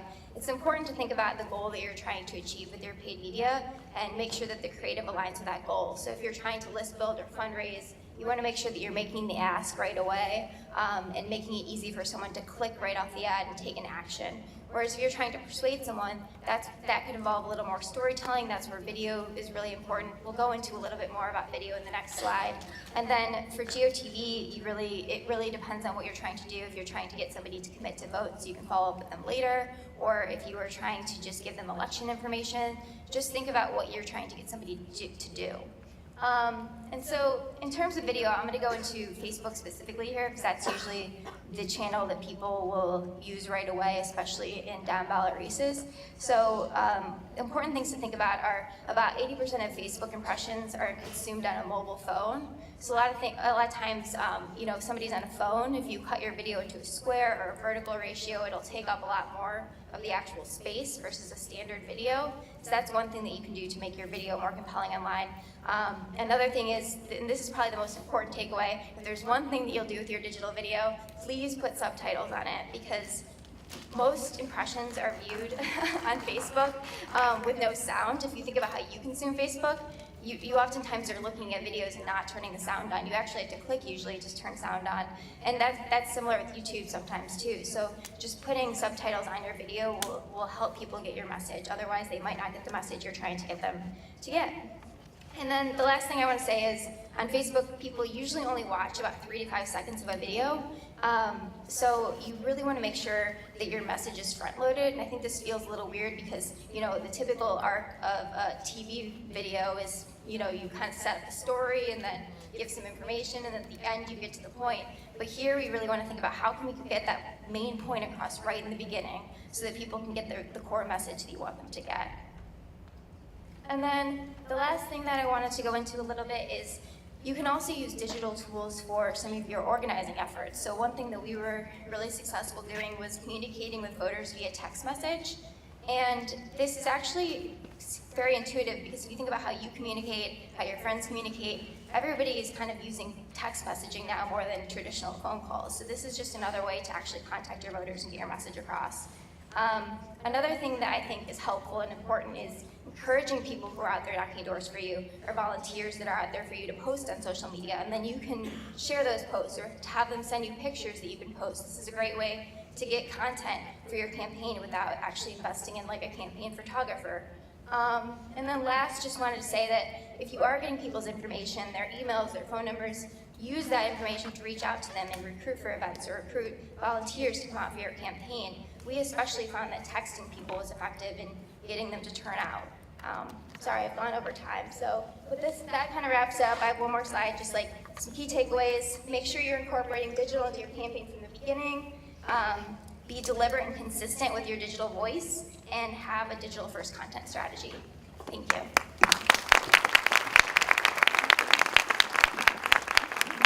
Thank you very much, Megan. Next we have Katie McFadden. She is the Deputy Director of Sierra Club for Illinois. She's been fighting climate change and environmental destruction her whole life. Katie has sought positions through which she can make the biggest contribution to the environmental movement, and based on her unique skills and strengths, Katie leads teams of people by building relationships, pushing for smart policies that work, and communicating bold visions of hope. Katie?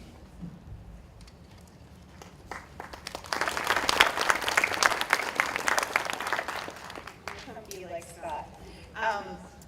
Thank you so much, Christina, Senator Durbin, for putting this event together. If you follow me on Twitter, you know that politics and women and the environment is like the only things I tweet about. So I'm excited to be here in real life and talking to you about it.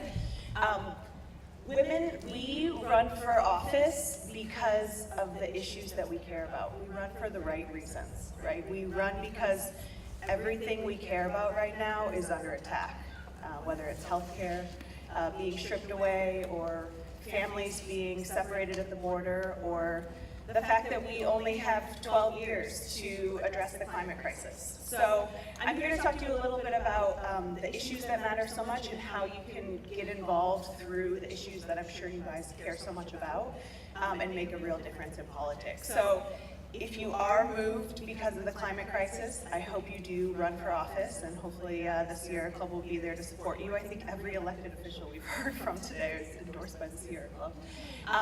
But also, if you're not going to be someone that actually runs for office, there are ways to get involved through the issues that you care about, to be in the trenches and elect incredible women to office who are going to go fight for those issues. So I'm going to tell you a little bit about how the Sierra Club sort of approaches this work. So we know that elections really matter and have really big consequences for the issues that we care about. We've never felt that more than right now. And so groups like the Sierra Club, we're actually the only environmental PAC in the state, but we decide it's important to endorse candidates that are strong on our issues and actually get out and help them win. So if you're a candidate that's running and you're strong on these issues, we're going to be there to support you.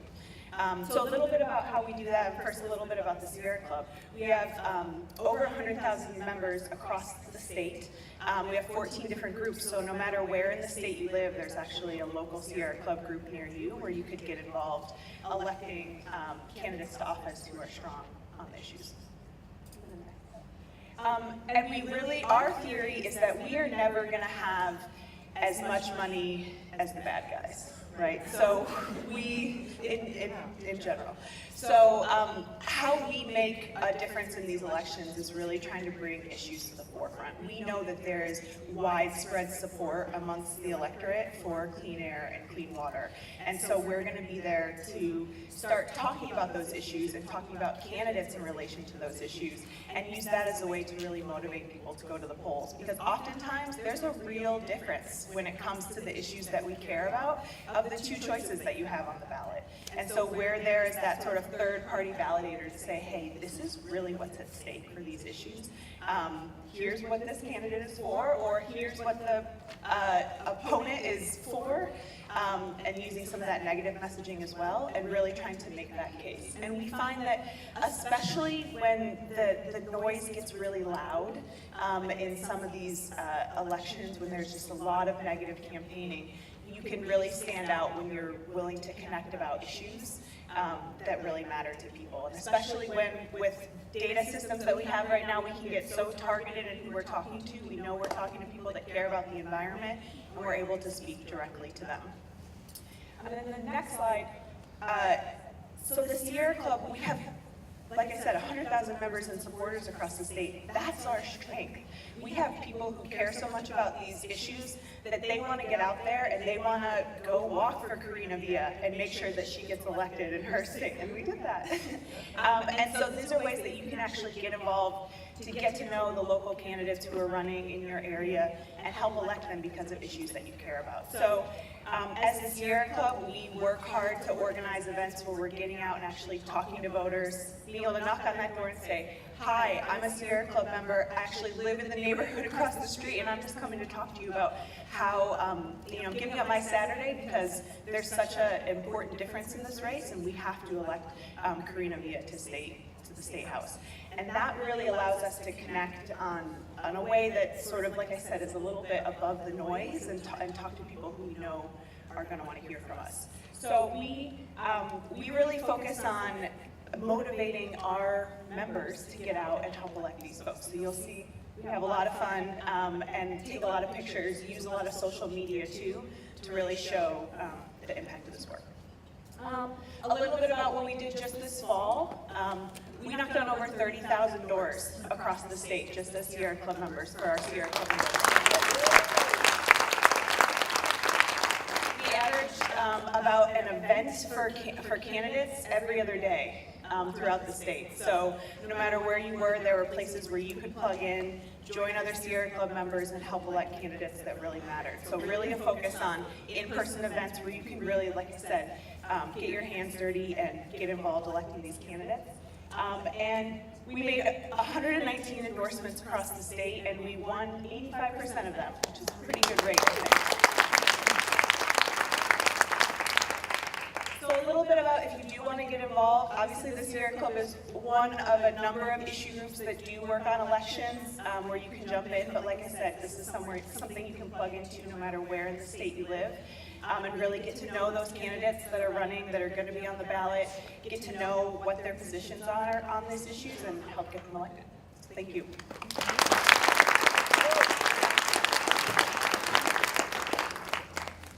Thank you very much. So similar to last time, if you have questions for our panelists, we should have cards out that will be collected, and we can choose some questions from that aspect, but of course I always have questions too. One of the things I wanted to ask our panelists is that, you know, we've talked about there's this kind of layering effect that happened this last cycle in a unique way, right? So we had a truly coordinated campaign effort by the Pritzker campaign. We had this kind of mobilization of these outside kind of non-affiliated necessarily pop-up groups. You had an effort from the county parties as well, and you also had, you know, these organizations that were coming out as, and helping in this cycle as well as labor.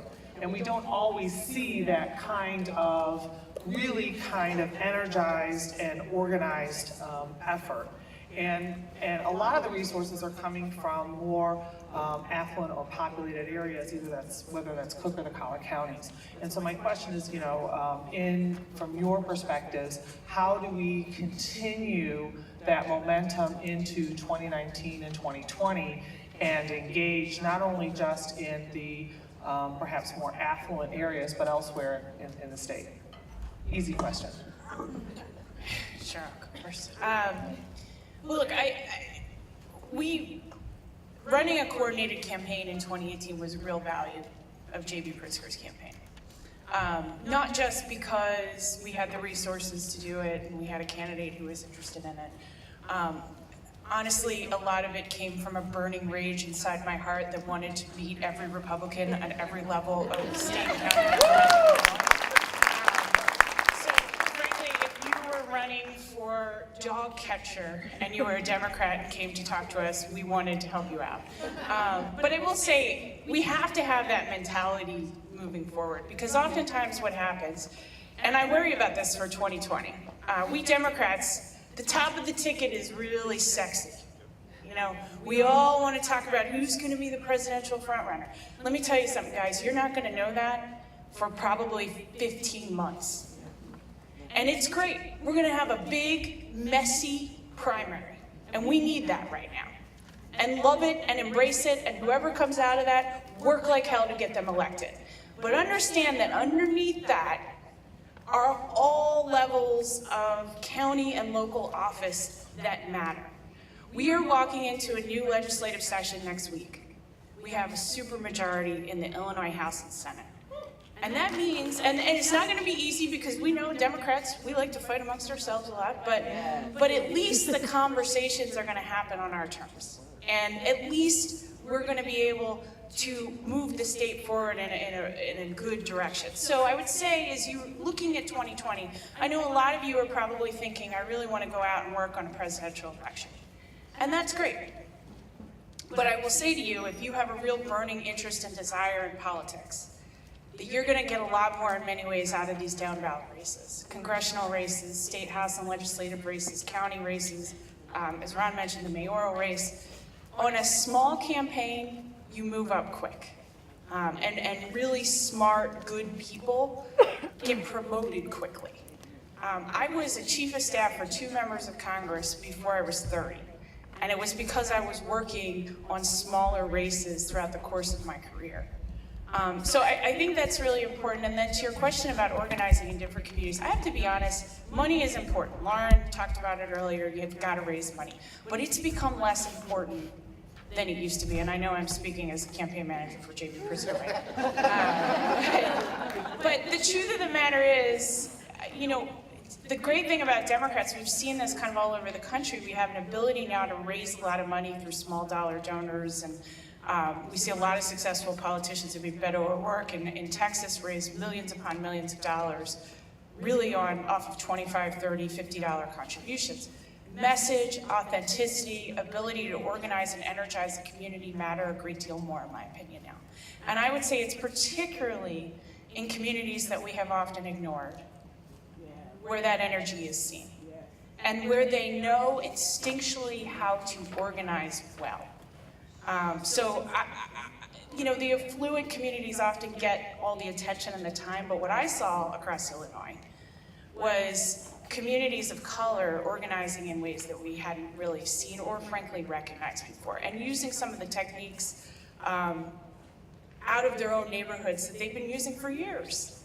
And we have to embrace that, and frankly, we have to learn from it. And that's something that we tried to make a value on our campus.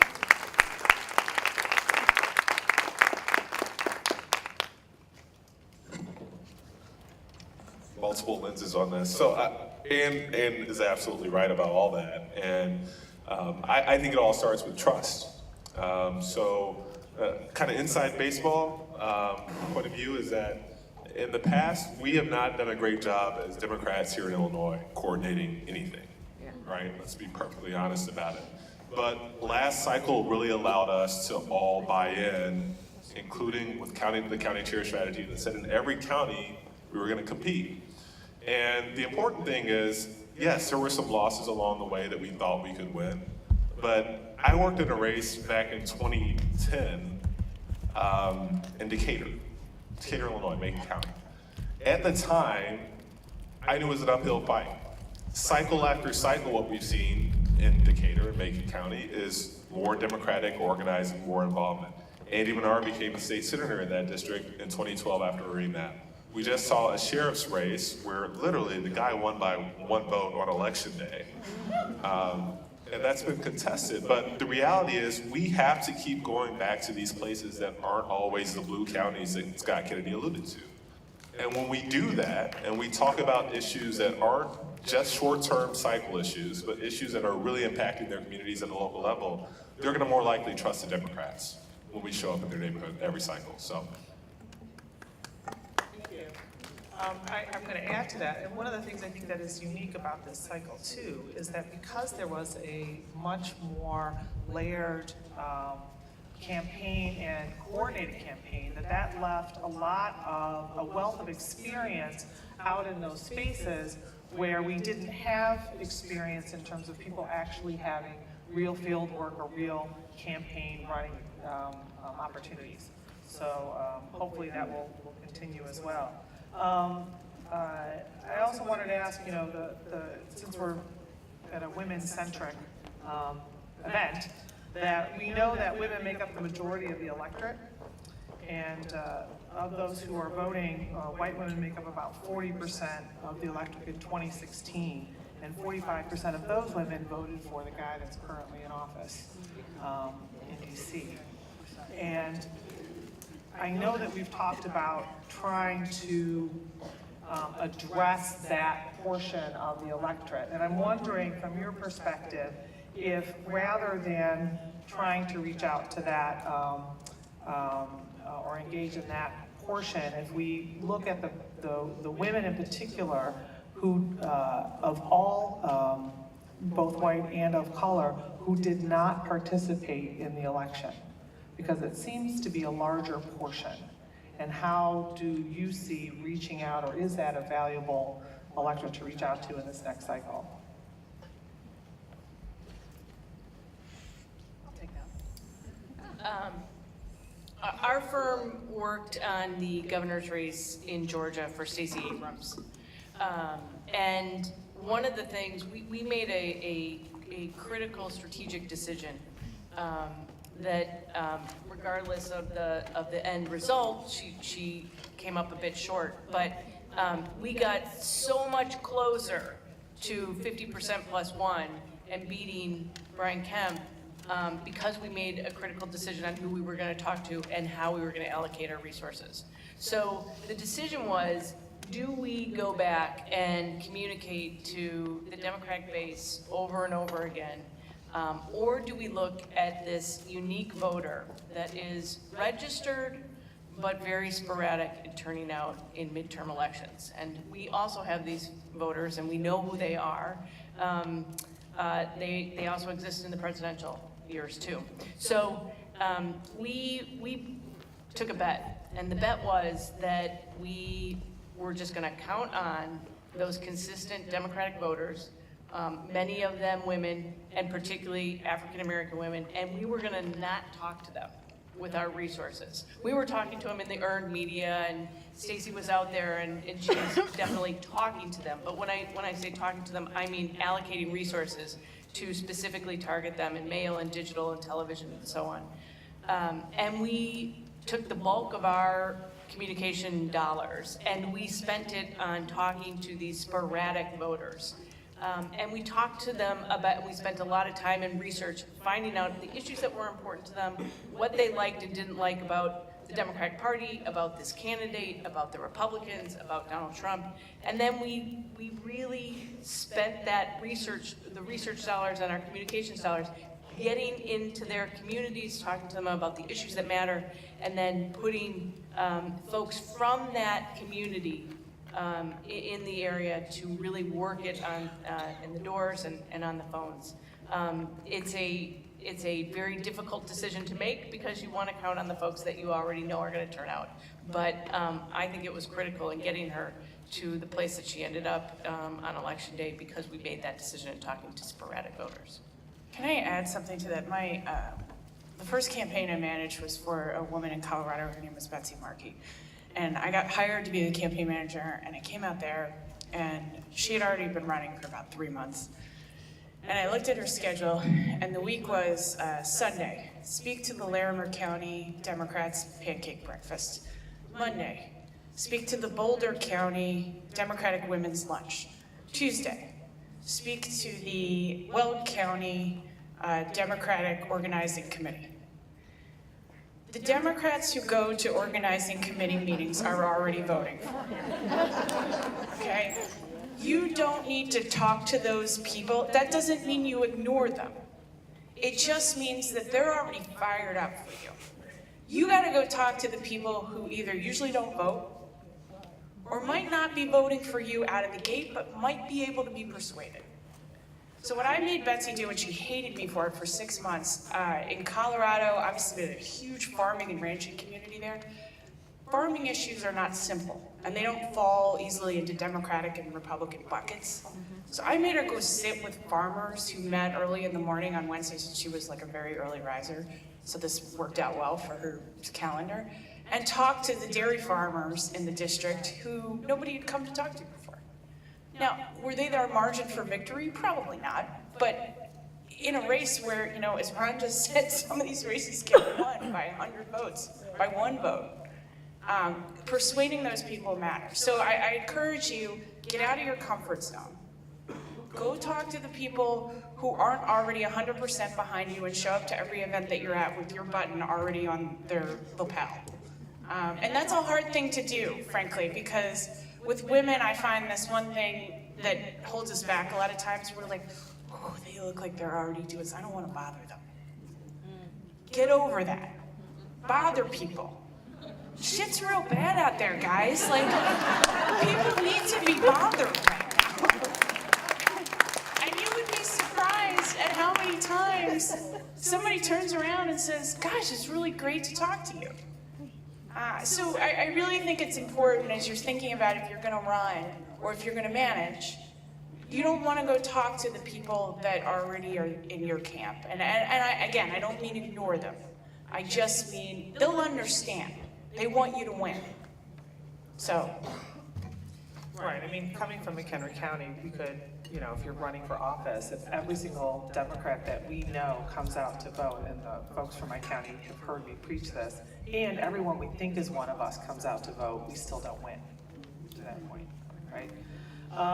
There's been a lot of talk about technology changes and shifts in this last campaign cycle, an increase in social media presence and other kind of strategic targeting, coupled with a real emphasis from the candidates on that kind of back to basics door knocking. So can you talk a little bit about the marriage or the intersection between those kind of two, you know, old school versus new school? Sure, I'm happy to talk about that. And also one tip, so you may notice like we're all nerds in this stuff, right? So we look at the numbers, and maybe not all as much as Scott. But my point is, the numbers really matter, and ask to see the numbers, especially when we're thinking about your district and where you're running and where your vote's gonna come from. This, at the end of the day, it's who gets the highest number of votes, and even if you're not a numbers person, find someone who is that you trust to be next to you, because politics sort of attracts a lot of people who talk like they know what they're very confidently, like they know what they're saying about your district, but don't trust that. You need to see the numbers, and that's how you're actually going to win. So I don't know if that's been said yet, but it's critically important. So how to mirror these two together, I think, is part of that, right? If you have a plan for where your votes are going to come from, what parts of the district, or where, how you're going to talk to those people, I think that's how you build your plan. How many of those people are you going to talk to at the doors? How many are going to be from social media? How, it's kind of hard to reach people these days, and so thinking about how do you blend those things together rather than an either or. But you'll see, candidates that were up here are here to prove it, that door knocking still is critically important. You can't replace that face-to-face contact that you can have with voters and really look them in the eye and talk about why you're running.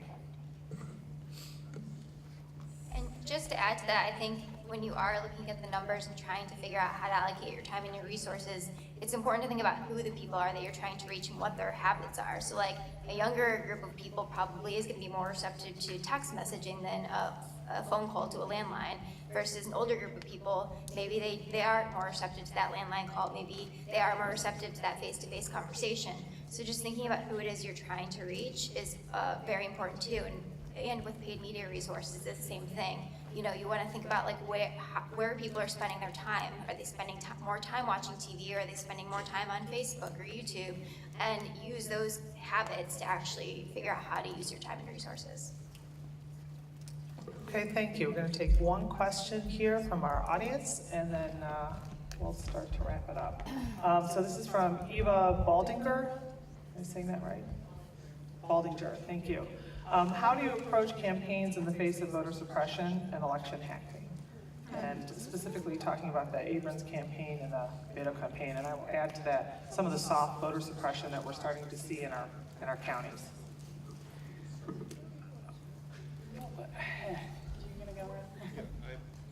So I guess let me start here. Illinois, one of the things that we've gotten right is that we've got some of the most aggressive voter protection laws on the books in the country. The bad news is that oftentimes laws only work for law-abiding citizens. So, so as far as Illinois goes, there's a lot of good things that I think the coordinated campaign did last cycle. Number one is putting out the information about when and where people can vote. Number two is voter protection hotlines. The third thing is making sure that local candidates were talking to local constituents about these issues. But we've got to be perfectly honest about the fact that every day someone is going to be looking to ruin the way that you vote. We had Crosscheck here. Shout out to the State Board of Elections for finally figuring out that they're not going to do that. It's a big win that went partly unnoticed really last summer as we were kind of getting ready for the election. But really, it's going to be up to each of us to say, hey, this is what's happening in our community, and months before an election takes place, we've got majorities in the House and Senate and the governor's office getting together and say, hey, these are the laws that we need changed. And if we don't do that, if we wait until September and October and we hold press conferences saying, oh, well, we think these people are handing out wrong information, it will not go well for us. So those are my quick thoughts on that. I wish I had kind of a panacea about how to end voter suppression, but I don't think one exists. Well, I think, though, part of it, I mean, to Ron's point, we ran a really, really, really aggressive voter protection organization this cycle, and I shout out to Christian Mitchell, who's not here, who headed that up at DPI. We had a ton of attorneys who, their only job was to sit by a hotline and wait to hear about a problem.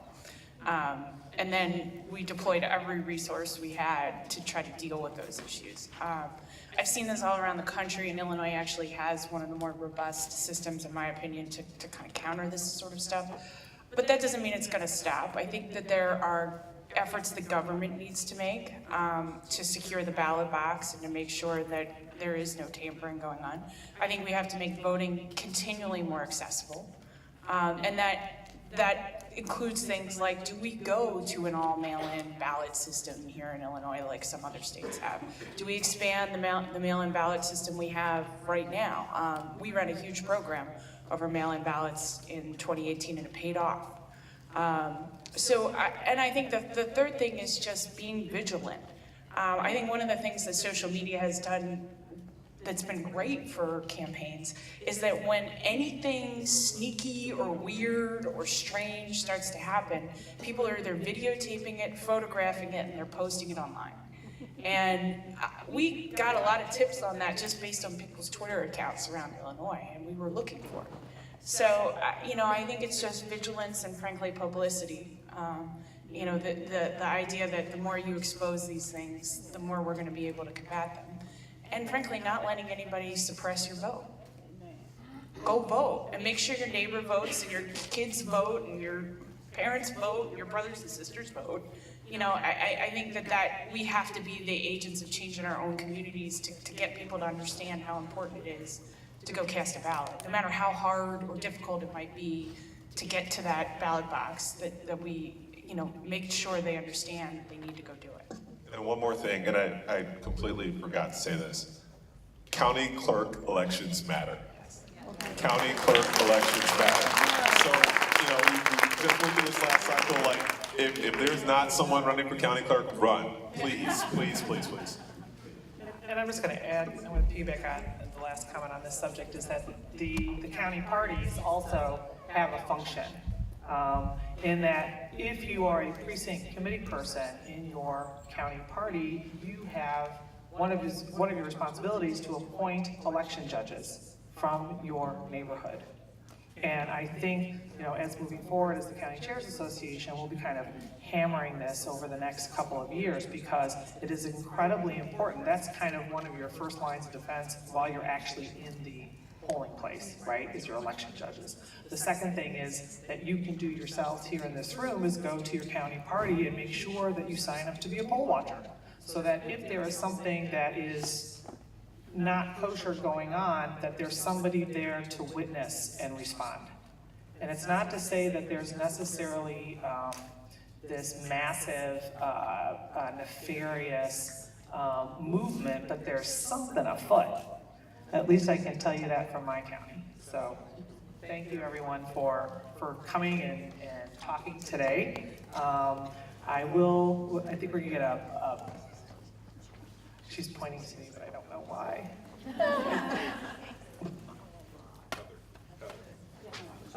Oh yeah, Heather's gonna wrap up. But and you'll give a plug to, yep. That's why you're the person you are. Thank you, Heather. So we're gonna bring up Heather Staines. Thank you.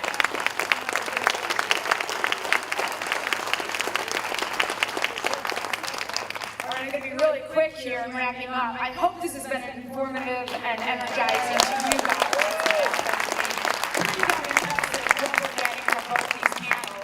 I really want to do a shout out to our co-hosts here. I'm here representing the Illinois Women Institute for Leadership's Training Academy. Fabulous organization. Co-hosts this morning were Senator Durbin and the Democratic Chairs Association. And I also want to thank IBEW Local 134 for hosting that space for this morning. You know, it's clear, you know, our blue wave here was really a pink wave as well, as I think we've been hearing this morning. Susie Glowiak noted that in the Senate, for example, we went from 25% women to 45% women in the Democratic caucus. This is a Democratic phenomenon, though. Our Republicans in the Senate went from 4 down to 2. They're 10% of the caucus for the Republicans. We really have, I think, been taking a leadership in getting women involved, and we need to keep doing it. It matters. For years, we've sort of been stuck nationally around 25% of elected office being women. This past season really is changing that, bumping it up. We need to make that a continuing phenomenon, not a one-time year of the woman. And we can see with all these folks, our candidates and the political operatives who make it all happen, I think we're going to be able to do that. We in Iowa had 80 applicants this year, most ever. Unfortunately, we can only do 12, accept 12 folks to go through the training program because it's very intensive. And thinking about the fact that we weren't reaching everybody, this is really how a lot of this came together. I really want to do a shout out to our founding member, Loretta Durbin, and thank her. She is always one of those people who behind the scenes makes stuff happen. And we probably have women in this room who are like that, who don't necessarily want to be the ones running, but they also want to be behind the scenes making stuff happen. And the tables that we have set up over here can help both. People who want to run, people who want to do it behind the scenes and be campaign managers, fundraisers, whatever it may be. So we really want you to go and get information from all of our other partners who are there. We have got Build a Bench here. We've got Chicago Votes, by the way. If you need to update your address or register to vote, they can do that for you here today. We have Emily's List here. We have Indivisible Illinois. We have the National Democratic Training Committee. You heard Lauren say how helpful they were to her campaign. Reclaim Chicago and Rust Belt Rising, all doing incredible work to help get folks running and organizing to help other Democratic women run. So please go. Take that information. We need to keep the pink wave here. It makes a difference with your table, as Ann Caprera mentioned. It took, we didn't simply have Paul Ryan standing up to our bully Donald Trump. It took Nancy Pelosi to do that. Women at the table really make a difference. We need your help in making that continue to happen. Thank you very much. Can't wait to see what we do in 2020. Please go mingle, enjoy, and get more information.